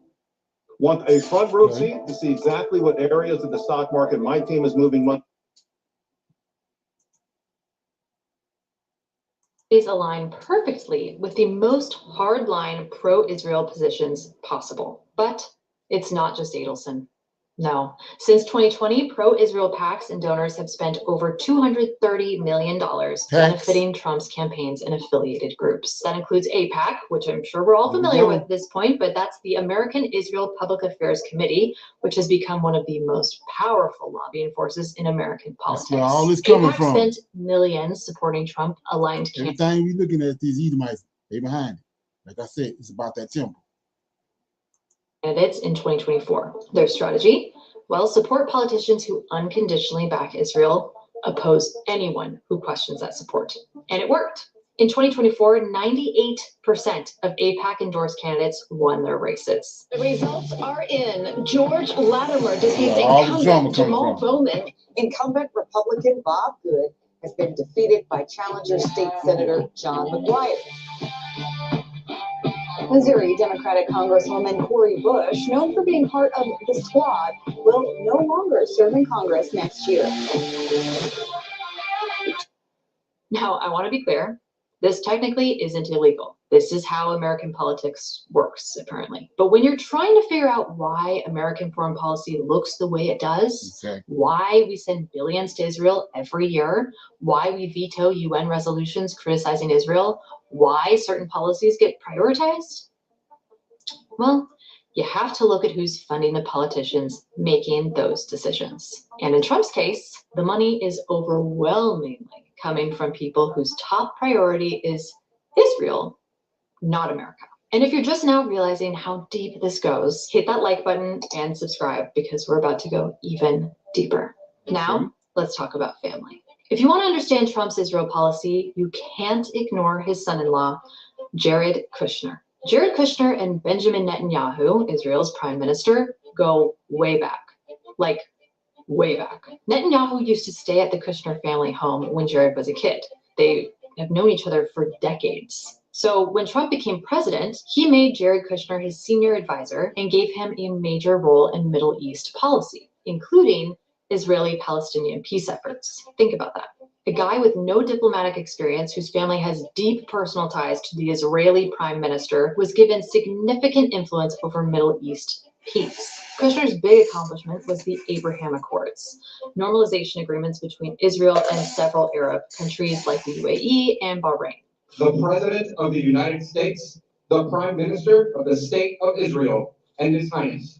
the Minister of Foreign Affairs and International Cooperation of the United Arab Emirates, will sign a treaty of peace, diplomatic relations, and full normalization. Now, these were framed as peace deals, okay? But here's what's notable. The Palestinians weren't even at the table. Now, why does that matter? Well, because for decades, Arab countries said they wouldn't normalize relations with Israel until there was a resolution to the Palestinian issue, specifically Palestinian statehood. The Abraham Accords flipped that script. These Arab countries. So this you understand, a lot of people, they sort of kind of, they'll tap in on 2025, Project 2025. This right here, this is what they don't know. So what you see them nut buckets with the Christian nationalists doing is nothing. It's right here. So and then you have to understand that when you get a administration that come in, that's it. It can't be nothing left. It can't be no other president because of what they're trying to do. That's why you see everything happening the way it's happening. They wiping everything out because there ain't gonna be nothing else. Their objective is by the time this administration is over with, it ain't gonna be no America. The temple going up. They're gonna be over in Israel. They're gonna be ruling from Israel. That's their objective. That's why you see everything you see happening. It's them. Everything going to the dogs. It's all intentional. This who it is behind these like I said, the same people that was in they forefathers was in Israel. They got you thinking that it was Israelites in Israel. Okay, play a little more of this. Inner circle are overwhelmingly pro-Israel. And I don't just mean like they support Israel. I mean their careers, their funding, their public statements. It all centers Pax Judaica is what they're bringing in. What you're looking at. On unwavering support for Israel. So let me walk you through some key people, okay? Susie Wiles is Trump's chief of staff, one of the most powerful positions in the White House. And here's something most people don't know about Susie. In 2020, she worked on Benjamin Netanyahu's re-election campaign in Israel. She advised on strategy and she helped with voter data. And now she's Trump's chief of staff. So the person managing Trump's entire operation is someone who literally worked to get Netanyahu reelected. Marco Rubio is Trump's Secretary of State, in charge of America's foreign policy. Rubio has been one of the most hawkishly pro-Israel politicians in the Senate for years. He supported every Israel aid package. He's called for aggressive action against Iran. He's opposed any conditioning of aid to Israel. Here's Rubio at the Western Wall in Jerusalem, touching the wall, praying, doing the whole thing. This is a pilgrimage that pro-Israel politicians make to show their loyalty. Because here's the thing about AIPAC and pro-Israel donors, they don't just fund current politicians. They invest in future leaders. They identify ambitious politicians early and make sure those politicians know if you support Israel, we'll support your rise. Mike? Okay, so yeah, let me play this right here. This is Nut Bucket. Huckabee is Trump's ambassador to Israel. Now, Huckabee is a Christian Zionist. He has openly said he doesn't believe Palestinians exist as a people. I mean, there really is no such thing as, and I have to be careful saying this, because people is really going to say there's really no such thing as a Palestinian. There's not Arabs and Persians. There's such complexity. This is what I said about they delusional. So the Most High got to do something with them. So anyway, if you want to watch this whole video, because you got to listen to it, connect some dots. The name of it is Israel is controlling Trump and nobody noticing. That's the name of the video. So yeah, I'll advise you to watch it. So we'll post it too. So with that being said, anybody got any feedback off of that? Okay, so what we're gonna do is let that find mate. You know what I'm saying? Like I said, when I say that the temple is gonna be everything is about the temple, that's what I mean. I ain't delusional. So anyway, we're gonna start reading our 5 chapters out of the book of Judges. We're going to start with Judges chapter 16. You want to read that, Andrea? Shalom, yes, sir. Judges chapter 16. Then went Samson to Gaza and saw there an harlot and went in unto her. And it was told the Gazites, saying, Samson is come hither. And they compassed him in and laid wait for him all night in the gate of the city, and were quiet all the night, saying, in the morning, when it is day, we shall kill him. And Samson lay till midnight, and arose at midnight, and took the doors of the gate of the city, and the 2 posts, and went away with them, bar and all, and put them upon his shoulders, and carried them up to the top of the hill that is before Hebron. And it came to pass afterward that he loved a woman in the valley of Sorek, whose name was Delilah. And the lords of the Philistines came up unto her, and said unto her, entice him, and see wherein his great strength lieth, and by what means we may prevail against him, that we might bind him to afflict him. And we will give thee every one of us 1,100 pieces of silver. And Delilah said to Samson, tell me, I pray thee, wherein thy great strength lieth, and wherewith thou mightest be bound to afflict thee. And Samson said unto her, if thou bind me with 7 green withs that were never dried, then shall I be weak and be as another man. Then the lords of the Philistines brought up to her 7 green withs which had not been dried, and she bound him with them. Now there were men lying in wait, abiding with her in the chamber. And she said unto him, the Philistines be upon thee, Samson. And he brake the withs as a thread of tow is broken when it touches the fire. So his strength was not known. And Delilah said unto Samson, behold, thou hast mocked me and told me lies.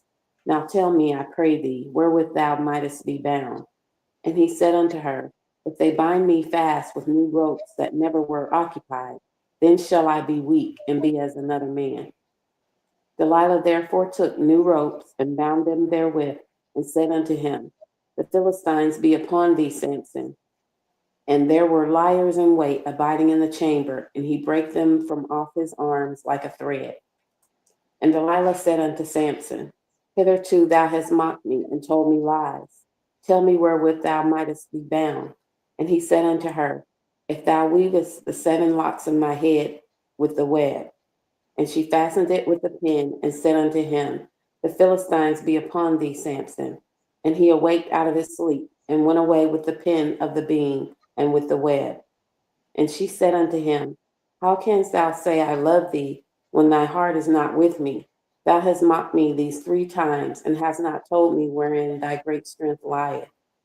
And it came to pass, when she pressed him daily with her words, and urged him so that his soul was vexed unto death, then he told her all his heart, and said unto her, there hath not come a razor upon my head, for I have been a Nazarite unto God from my mother's womb.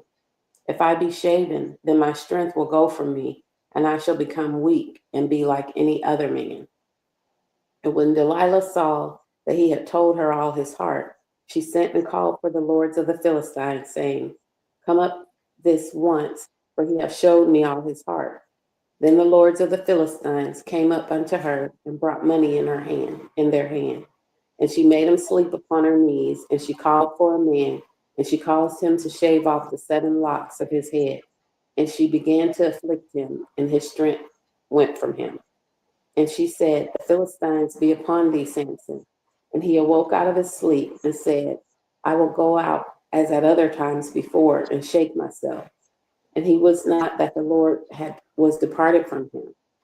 But the Philistines took him, and put out his eyes, and brought him down to Gaza, and bound him with fetters of brass, and he did grind in the prison house. Howbeit the hair of his head began to grow again after he was shaven. Then the lords of the Philistines gathered them together for to offer a great sacrifice unto Dagon their god, and to rejoice. For they said, our God hath delivered Samson, our enemy, into our hand. And when the people saw him, they praised their God For they said, Our God hath delivered into our hands our enemy and the destroyer of our country, which slew many of us. And it came to pass, when their hearts were merry, that they said, Call for Samson, that he may make us sport. And they called for Samson out of the prison house, and he made them sport. And they set him between the pillars. And Samson said unto the lad that held him by the hand, Suffer me that I may feel the pillars whereupon the house standeth, that I may lean upon them. Now the house was full of men and women, and all the lords of the Philistines were there. And there were upon the roof about 3,000 men and women that beheld while Samson made sport. And Samson called unto the Lord and said, O Lord God, remember me, I pray thee, and strengthen me, I pray thee. Only this once, O God, that I may be at once avenged of the Philistines for my two eyes. And Samson took hold of the two middle pillars upon which the house stood, and on which it was borne up, of the one with his right hand and of the other with his left. And Samson said, Let me die with the Philistines. And he bowed himself with all his might, and the house fell upon the lords, and upon all the people that were therein. So the dead which he slew at his death were more than they which he slew in his life. Then his brethren and all the house of his father came down and took him and brought him up and buried him between Zorah and Eshtaol in the burying place of Manoah his father. And he judged Israel 20 years. That was Judges chapter 16. Shalom. Okay, so this is another one of them examples of, I mean, what would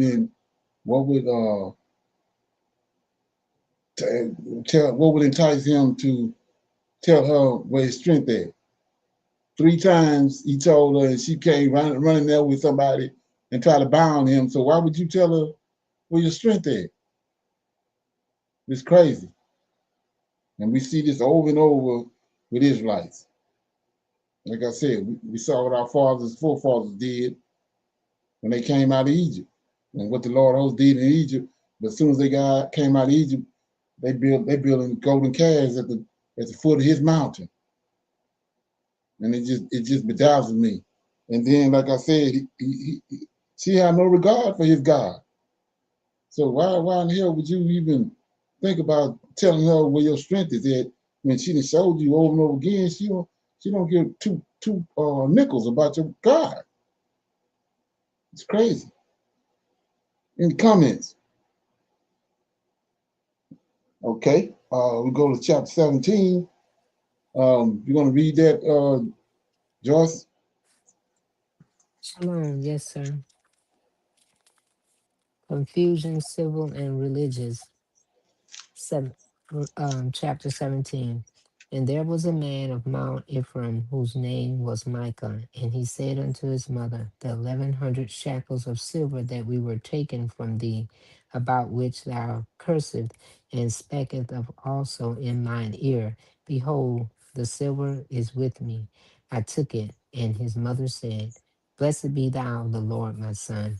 And when he had restored the 1,100 shekels of silver to his mother said, I had wholly dedicated the silver unto the Lord from my hand for my son to make a graven image and a molten image. Now therefore I will restore it unto thee. Excuse me.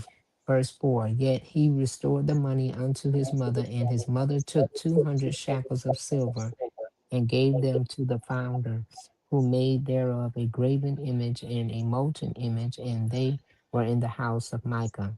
And the man Micah had a house of God and gods, and made an ephod and teraphim, and consecrated one of his sons, who became his priest. In those days there was no king in Israel, but every man did that which was right in his own eyes. And there was a young man out of Bethlehem, Bethlehem, Judah, of the family of Judah, who was a Levite, and his sojourn there. And the man departed out of the city from Bethlehem. I'm sorry, I keep getting mixed up on this word. Bethlehem, Judah, to sojourn where he could find a place. And he came to Mount Ephraim, to the house of Micah, as he journeyed. And Micah said unto him, Whence comest thou? And he said unto him, I am a Levite of Bethlehem, Judah, and I go to sojourn where I may find a place. And Micah said unto him, Dwell with me, and be unto me a father and a priest, and I will give thee 10 shekels of silver by the year, and a suit of apparel, and thy victuals. So the Levite went in, and the Levite was content to dwell with the man, and the young man was unto him as one of his sons. And Micah consecrated the Levite, and the young man became his priest and was in the house of Micah. Then said Micah, Now know I that the Lord will do me good, seeing I have a Levite to my priest. Okay, got anything on that? That's the last of that. Um, what I take from this, again, just like you said with Samson, the lust after the idol things that they know they weren't supposed to do, but made in my interpretation, a sin is a sin. So they just didn't count it for anything. The woman still wanted to make those molten idols, and then the father, he still was trying to get a Levite in the house to say that he was being good now because he have a Levite priest in the house. Right, exactly, and that wasn't hitting on nothing. That Right. word that you're trying to read is Bethlehem, Judah. Bethlehem, Judah. Yes, sir. Thank you. Okay, yeah. You're gonna read chapter 18, Brittany. Yes, sir. Judges 18. In those days there was no king in Israel, and in those days the tribe of the Danites sought them an inheritance to dwell in. For unto that day all their inheritance had not fallen unto them among the tribes of Israel. And the children of Dan sent of their family 5 men from their coast, men of valor, from Zorah and from Eshtaol, to spy out the land and to search it. And they said unto them, Go, search the land. Who, when they came to Mount Ephraim, to the house of Micah, they lodged there. When they were by the house of Micah, they knew the voice of the young man, the Levite. And they turned in thither and said unto him, Who brought thee hither? And what makest thou in this place? And what hast thou here? And he said unto them, Thus and thus dealeth Micah with me, and hath hired me, and I am his priest. And they said unto him, Ask counsel, we pray thee, of God, that we may know whether our way which we go shall be prosperous. And the priest said unto them, Go in peace. Before the Lord is your way wherein ye go.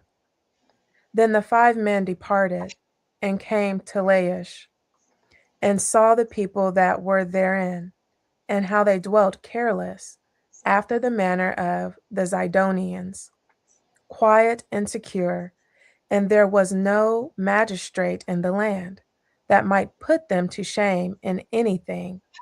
And they were far from the Zidonians, and had no business with any man. And they came unto their brethren to Zorah and Eshtaol, and their brethren said unto them, What say ye? And they said, Arise, that we may go up against them. For we have seen the land, and behold, it is very good. And are ye still? Be not slothful to go, and to enter to possess the land. When ye go, ye shall come unto a people secure, into a large land, for God hath given it into your hands, a place where there is no want for anything that is in the earth. And there went from thence of the family of the Danites, out of Zorah, and out of Eshtaol, 600 men appointed with weapons of war. And they went up and pitched in Kirjathjearim in Judah, wherefore they call that place Mahanadan unto this day. Behold, it is behind Kirjathjearim. And they passed thence unto Mount Ephraim, and came unto the house of Micah. Then answered the 5 men that went to spy out the country of Laish, and said unto their brethren, Do ye know that there is in these houses an ephod, and teraphim, and a graven image, and a molten image? Now therefore consider what ye have to do. And they turned thitherward, and came to the house of the young man, the Levite, even unto the house of Micah, and saluted him. And the 600 men appointed with their weapons of war, which were of the children of Dan, stood by the entering of the gate. And the 5 men that went to spy out the land went up, and came in thither, and took the graven image, and the ephod, and the teraphim, and the molten image. And the priest stood in the entering of the gate with the 600 men that were appointed with weapons of war. And these went into Micah's house, and fetched the carved image, the ephod, and the teraphim, and the molten image. Then said the priest unto them, What do ye? And they said unto him, Hold thy peace, lay thine hand upon thy mouth, and go with us, and be to us a father and a priest. Is it better for thee to be a priest unto the house of one man, or that thou be a priest unto a tribe and a family in Israel? And the priest's heart was glad, and he took the ephod, and the teraphim, and the graven image, and went in the midst of the people. So they turned and departed, and put the little ones and the cattle and the carriage before them. And when they were a good way from the house of Micah, the men that were in the house near Micah's house were gathered together and overtook the children of Dan. And they cried unto the children of Dan, and they turned their faces and said unto Micah, What aileth thee that thou comest with such a company?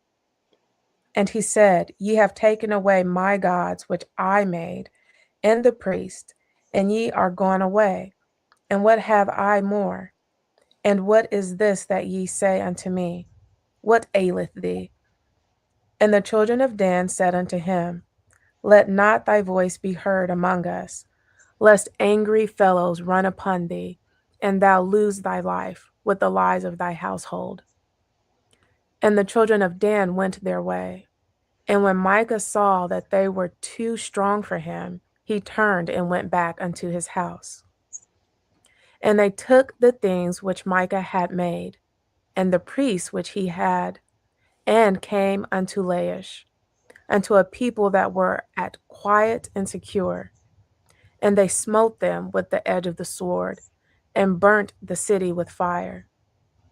And there was no deliverer, because it was far from Zidon, and they had no business with any man, and it was in the valley that lieth by Beth Rehob, and they built a city and dwelt therein. And they called the name of the city Dan, after the name of Dan their father, who was born unto Israel. Howbeit the name of the city was Laish at the first. And the children of Dan set up the graven image, and Jonathan, the son of Gershom, the son of Manasseh, he and his sons were priests to the tribe of Dan, until the day of captivity of the land. And they set them up Micah's graven image, which he made all the time that the house of God was in Shiloh. Shalom, and that's chapter 18 of Judges.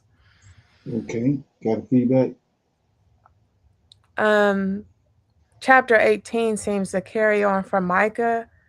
It seems like, man, before they had a king, when it was just the judges, as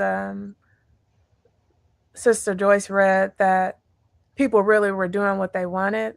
So they're simultaneously trying to serve the Lord of hosts, but apparently this graven image is still being worshipped and carried around like it's something as a part of the Lord of hosts, that you're supposed to have it. And this graven image just keeps popping up. That's what I'm noticing, that they're not doing right by the Lord. Exactly. Right. It's the same thing they did at with the golden calf. Right. So yeah. Okay. Chapter 19, you gonna read that, AJ? Shalom, yes, sir. In Judges 19, a Levite's concubine, and it came to pass in those days, when there was no king in Israel, that there was a certain Levite sojourning on the side of Mount Ephraim, who took to him a concubine out of Bethlehem, Judah. And his concubine played the whore against him, and went away from him on to her father's house, to Bethlehem, Judah, and was there 4 whole months. And her husband arose and went after her to speak friendly unto her, to bring her again, having his servant with him and a couple of asses. And she brought him into her father's house.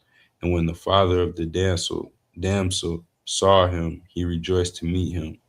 And his father-in-law, the damsel's father, retained him, and he abode with him 3 days. So they did eat and drink and lodged there. And it came to pass on the 4th day, when they arose early in the morning, that he rose up to depart. And the damsel's father said unto his son-in-law, comfort thine heart with a morsel of bread, and afterward go your way. And they sat down and did eat and drink, both of them together.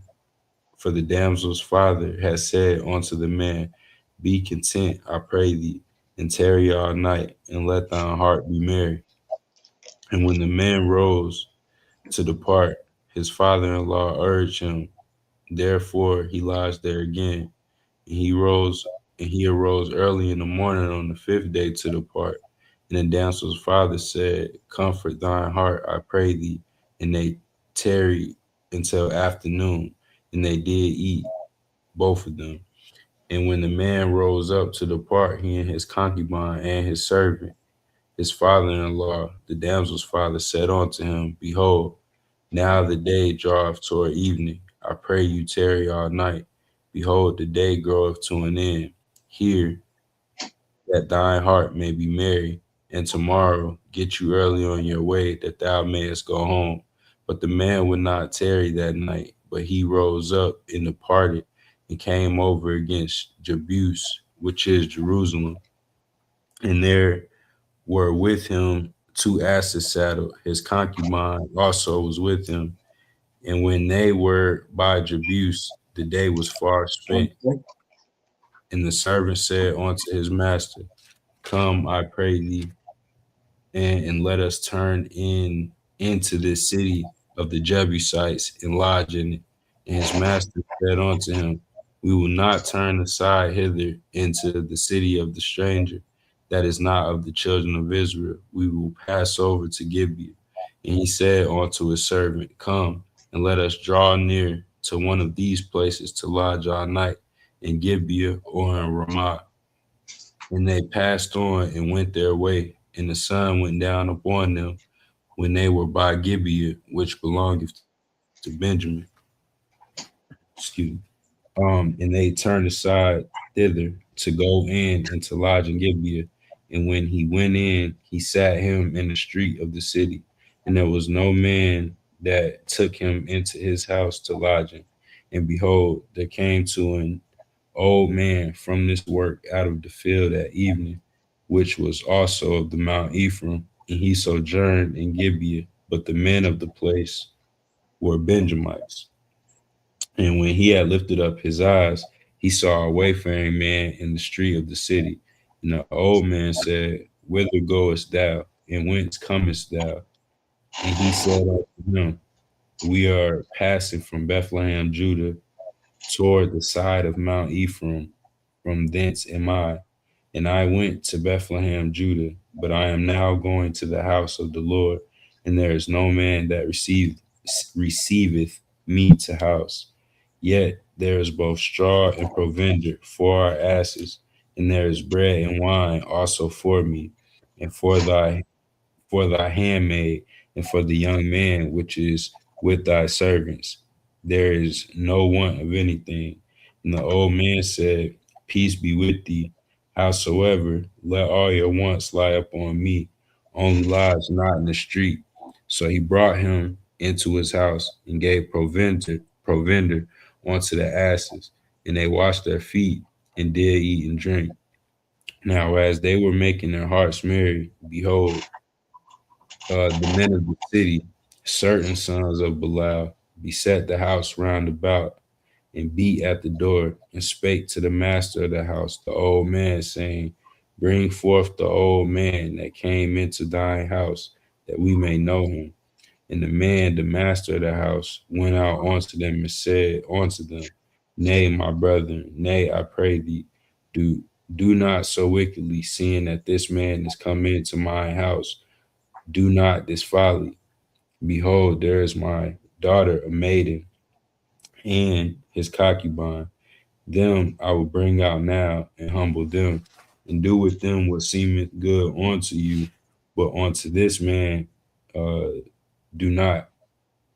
But unto this man, do not so vile a thing. But the man would not hearken unto him. So the man took his concubine and brought her forth unto them, and they knew her and abused her all the night until the morning. And when the day began to spring, they let her go. Then came the woman into the dawning of the day, and fell down at the door of the man's house where her Lord was till it was light. And her Lord rose up in the morning to open the doors of the house, and went out to go his way. And behold, the woman, his concubine, was fallen down at the door of his house, and her hands were upon the threshold. And he said unto her, Up, and let us be going. But none answered. Then the man took her up on an ass, and the man rose up and gat him onto his place. And when he was come into his house, he took a knife and laid hold on his concubine and divided her together with her bones into 12 pieces, and sent her into the coast of Israel. And it was so that all that saw it said, there is no such deed done nor seen from the day that the children of Israel came up out of the land of Egypt until this day. Consider of it, take advice, and speak your minds. And shalom, that was Judges chapter 19. Okay, you got any feedback on that? Chapter 19? Well, one thing, Brother Leonard, that these certain sons of Belial, right. That situation just sounds very similar to when the angels came to Lot's house. Exactly. Right, yeah, and they came outside the house. So it's like the same Right. kind of people was around, right? Exactly. And notice at the end of that, the last couple of verses, he's telling you that this is before they had got a king in Israel, and then they hadn't soon came out of Egypt. Right. So there was no order there. And like in chapter 18, he was telling you how they was making idols. Each man had made an idol to his own house. Right? Right. But the part that I picked that I caught on is like in 18, remember how Michael saw this Levite and he hired him to come into his house and stay with him? Right, yes, sir. So here go another Levite. The girl, the concubine daddy. Okay. See how he tried to contain him.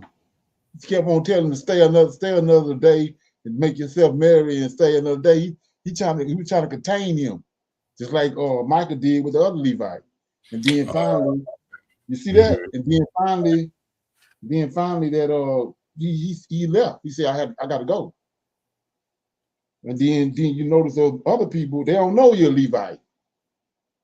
See what I'm saying? But this lady's this girl, daddy know you're a Levite. So he trying to keep him there.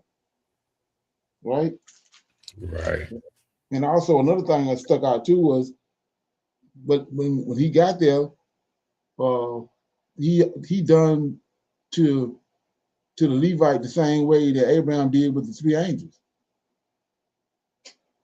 They came together, did eat. They made, you know what I'm saying? He cooked the lamb or whatever to weary him from his way, from his travels, and brought him in. They did eat, same way that Abraham did with the three angels. Ain't that something? Right, yes, sir. Okay. Anybody else got anything on that? Okay, I'm gonna read chapter 20. It said the war against the Benjamites. All right. Then all the children of Israel went out, and the children was gathered together as one man from Dan even unto Bathsheba Bathsheba with the land of Gilead unto the land of Mizpah. And the chief of all the people, even of all the tribes of Israel, presented themselves in the assembly of the people of God, 400,000 footmen that drew swords. Now the children of Benjamin heard that the children of Israel were gone up to Mizpah. Then said the children of Israel, tell us, how was this wickedness? And the Levite, the husband of the woman that was slain, answered and said, I came into Gibeah that belongeth unto Benjamin, I and my concubine to lodge.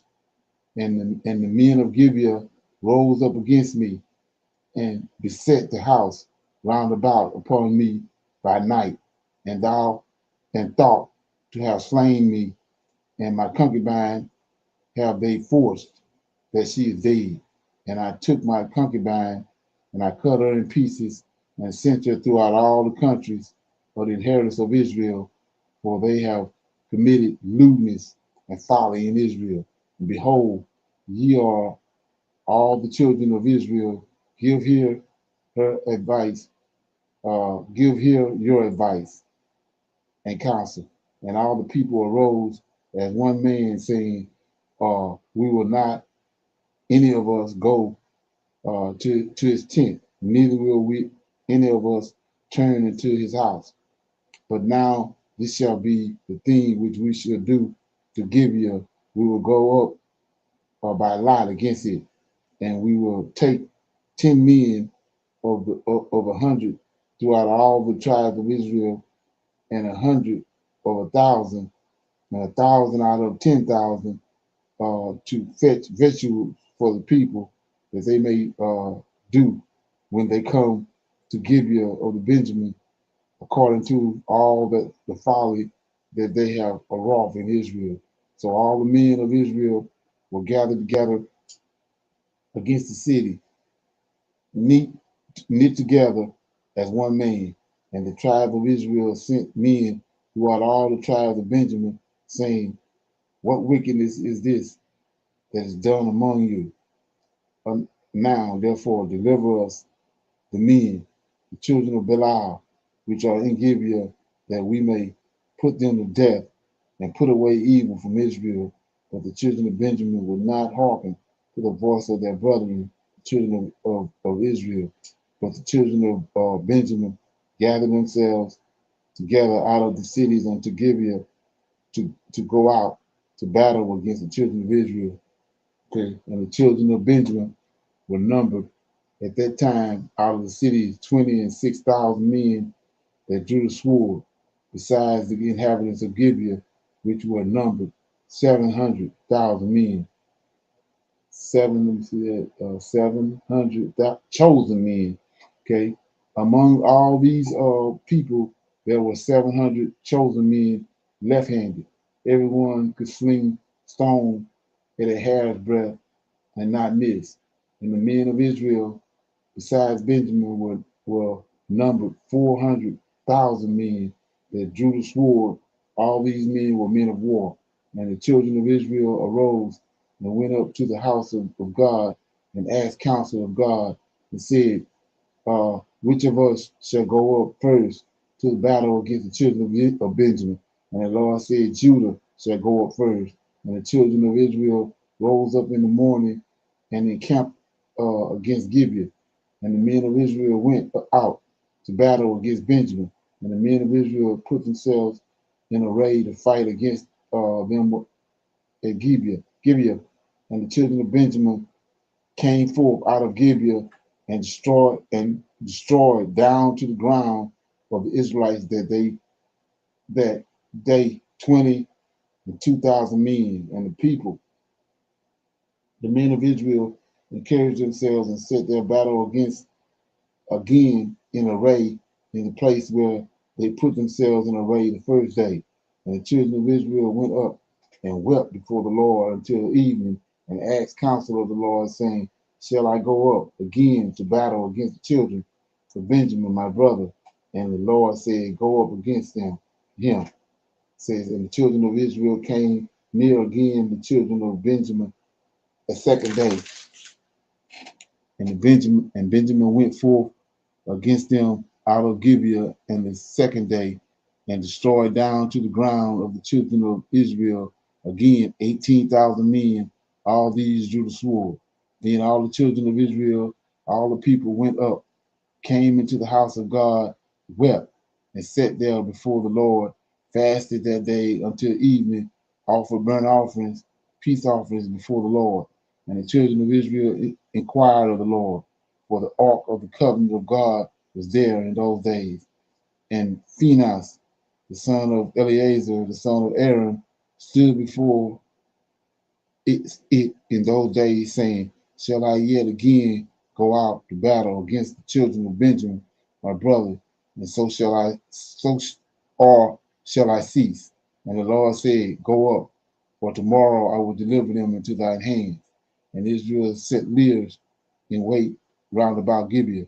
And the children of Israel went up against the children of Benjamin on the third day, and put themselves in array against Gibeah as at other times.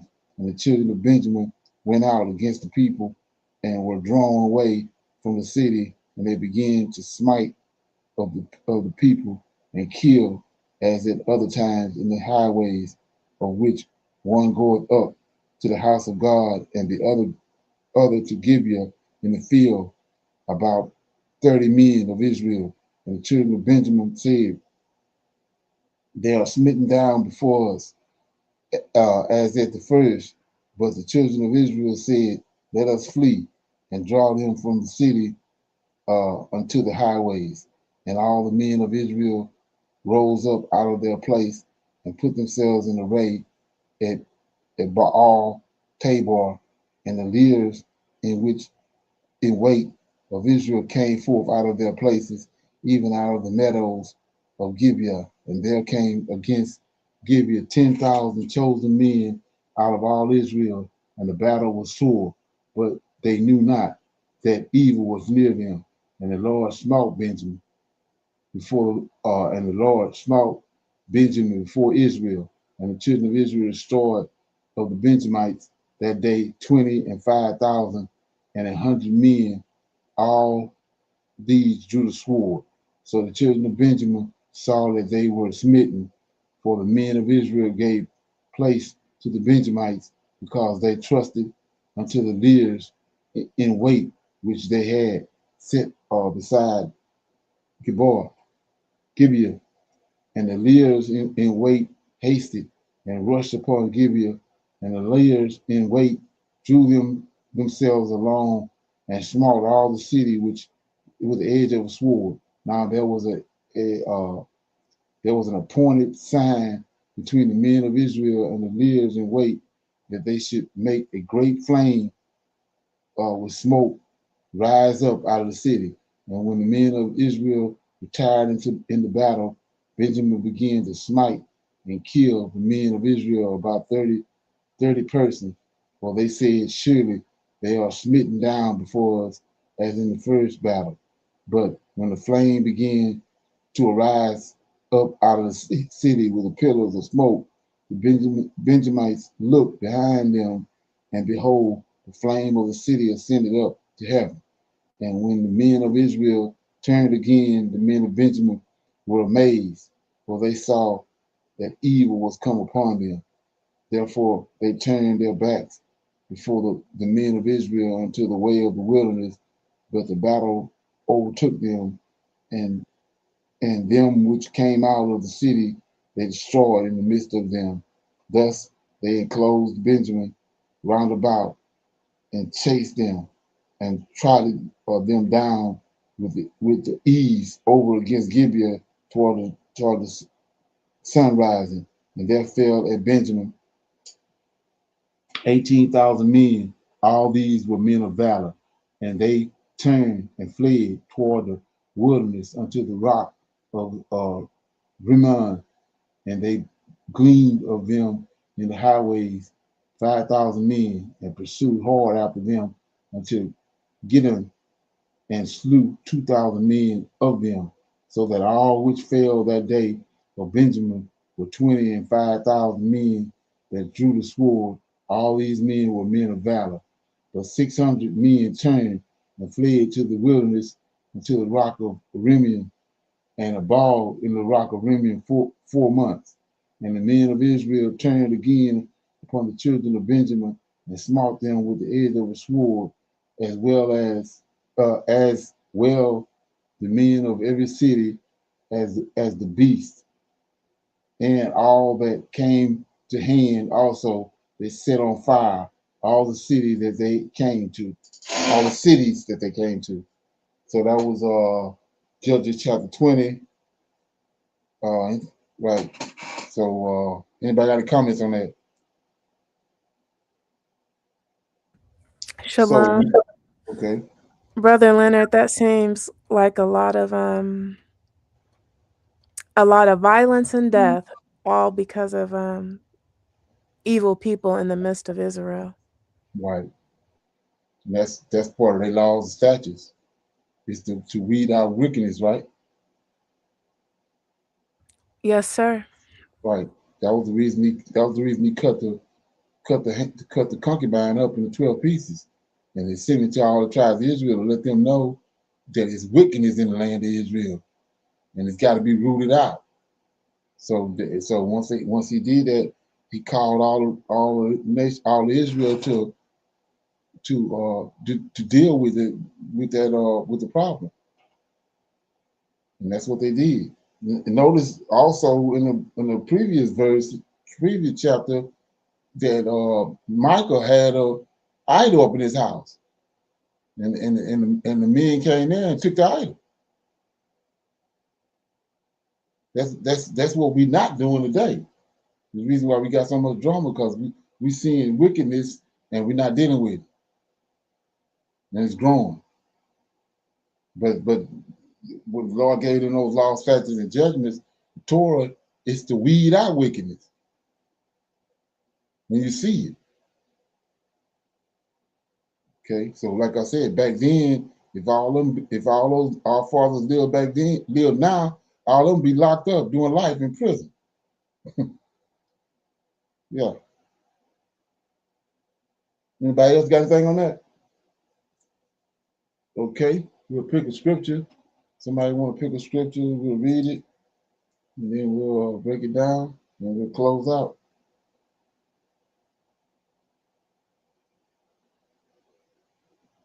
Shalom, Brother Leonard. Isaiah 42, verses 8 and 9. Okay. And it says, "And I am the Lord, that is my name, and my glory will I not give to another, neither my praise to graven images. Behold, the former things are come to pass, and the new things do I declare. Before they spring forth, I tell you of them." And shalom, that's Isaiah 42, verses 8 and 9. So he says, before they spring forth, I tell you of them. How do we go about doing that? With his prophets. Exactly. Right. And then, like I said, you see what they were doing right here. When they saw a Levite, they perked up. You know what I'm saying? Right. Well, yeah. So anybody else got anything before we go? We just close out. Everybody good? Yeah. So I advise everybody to read that. I mean, to watch that video I was talking about, because that's where we at. And like I said, believe it or not, we so close to this. It's unimaginable. But these, all the stuff that we saw, like 9/11, those were the beginning of the woes. We at the end now. Okay. So with that being said, I want to say shalom, shalom, and another shalom. Shalom, everybody.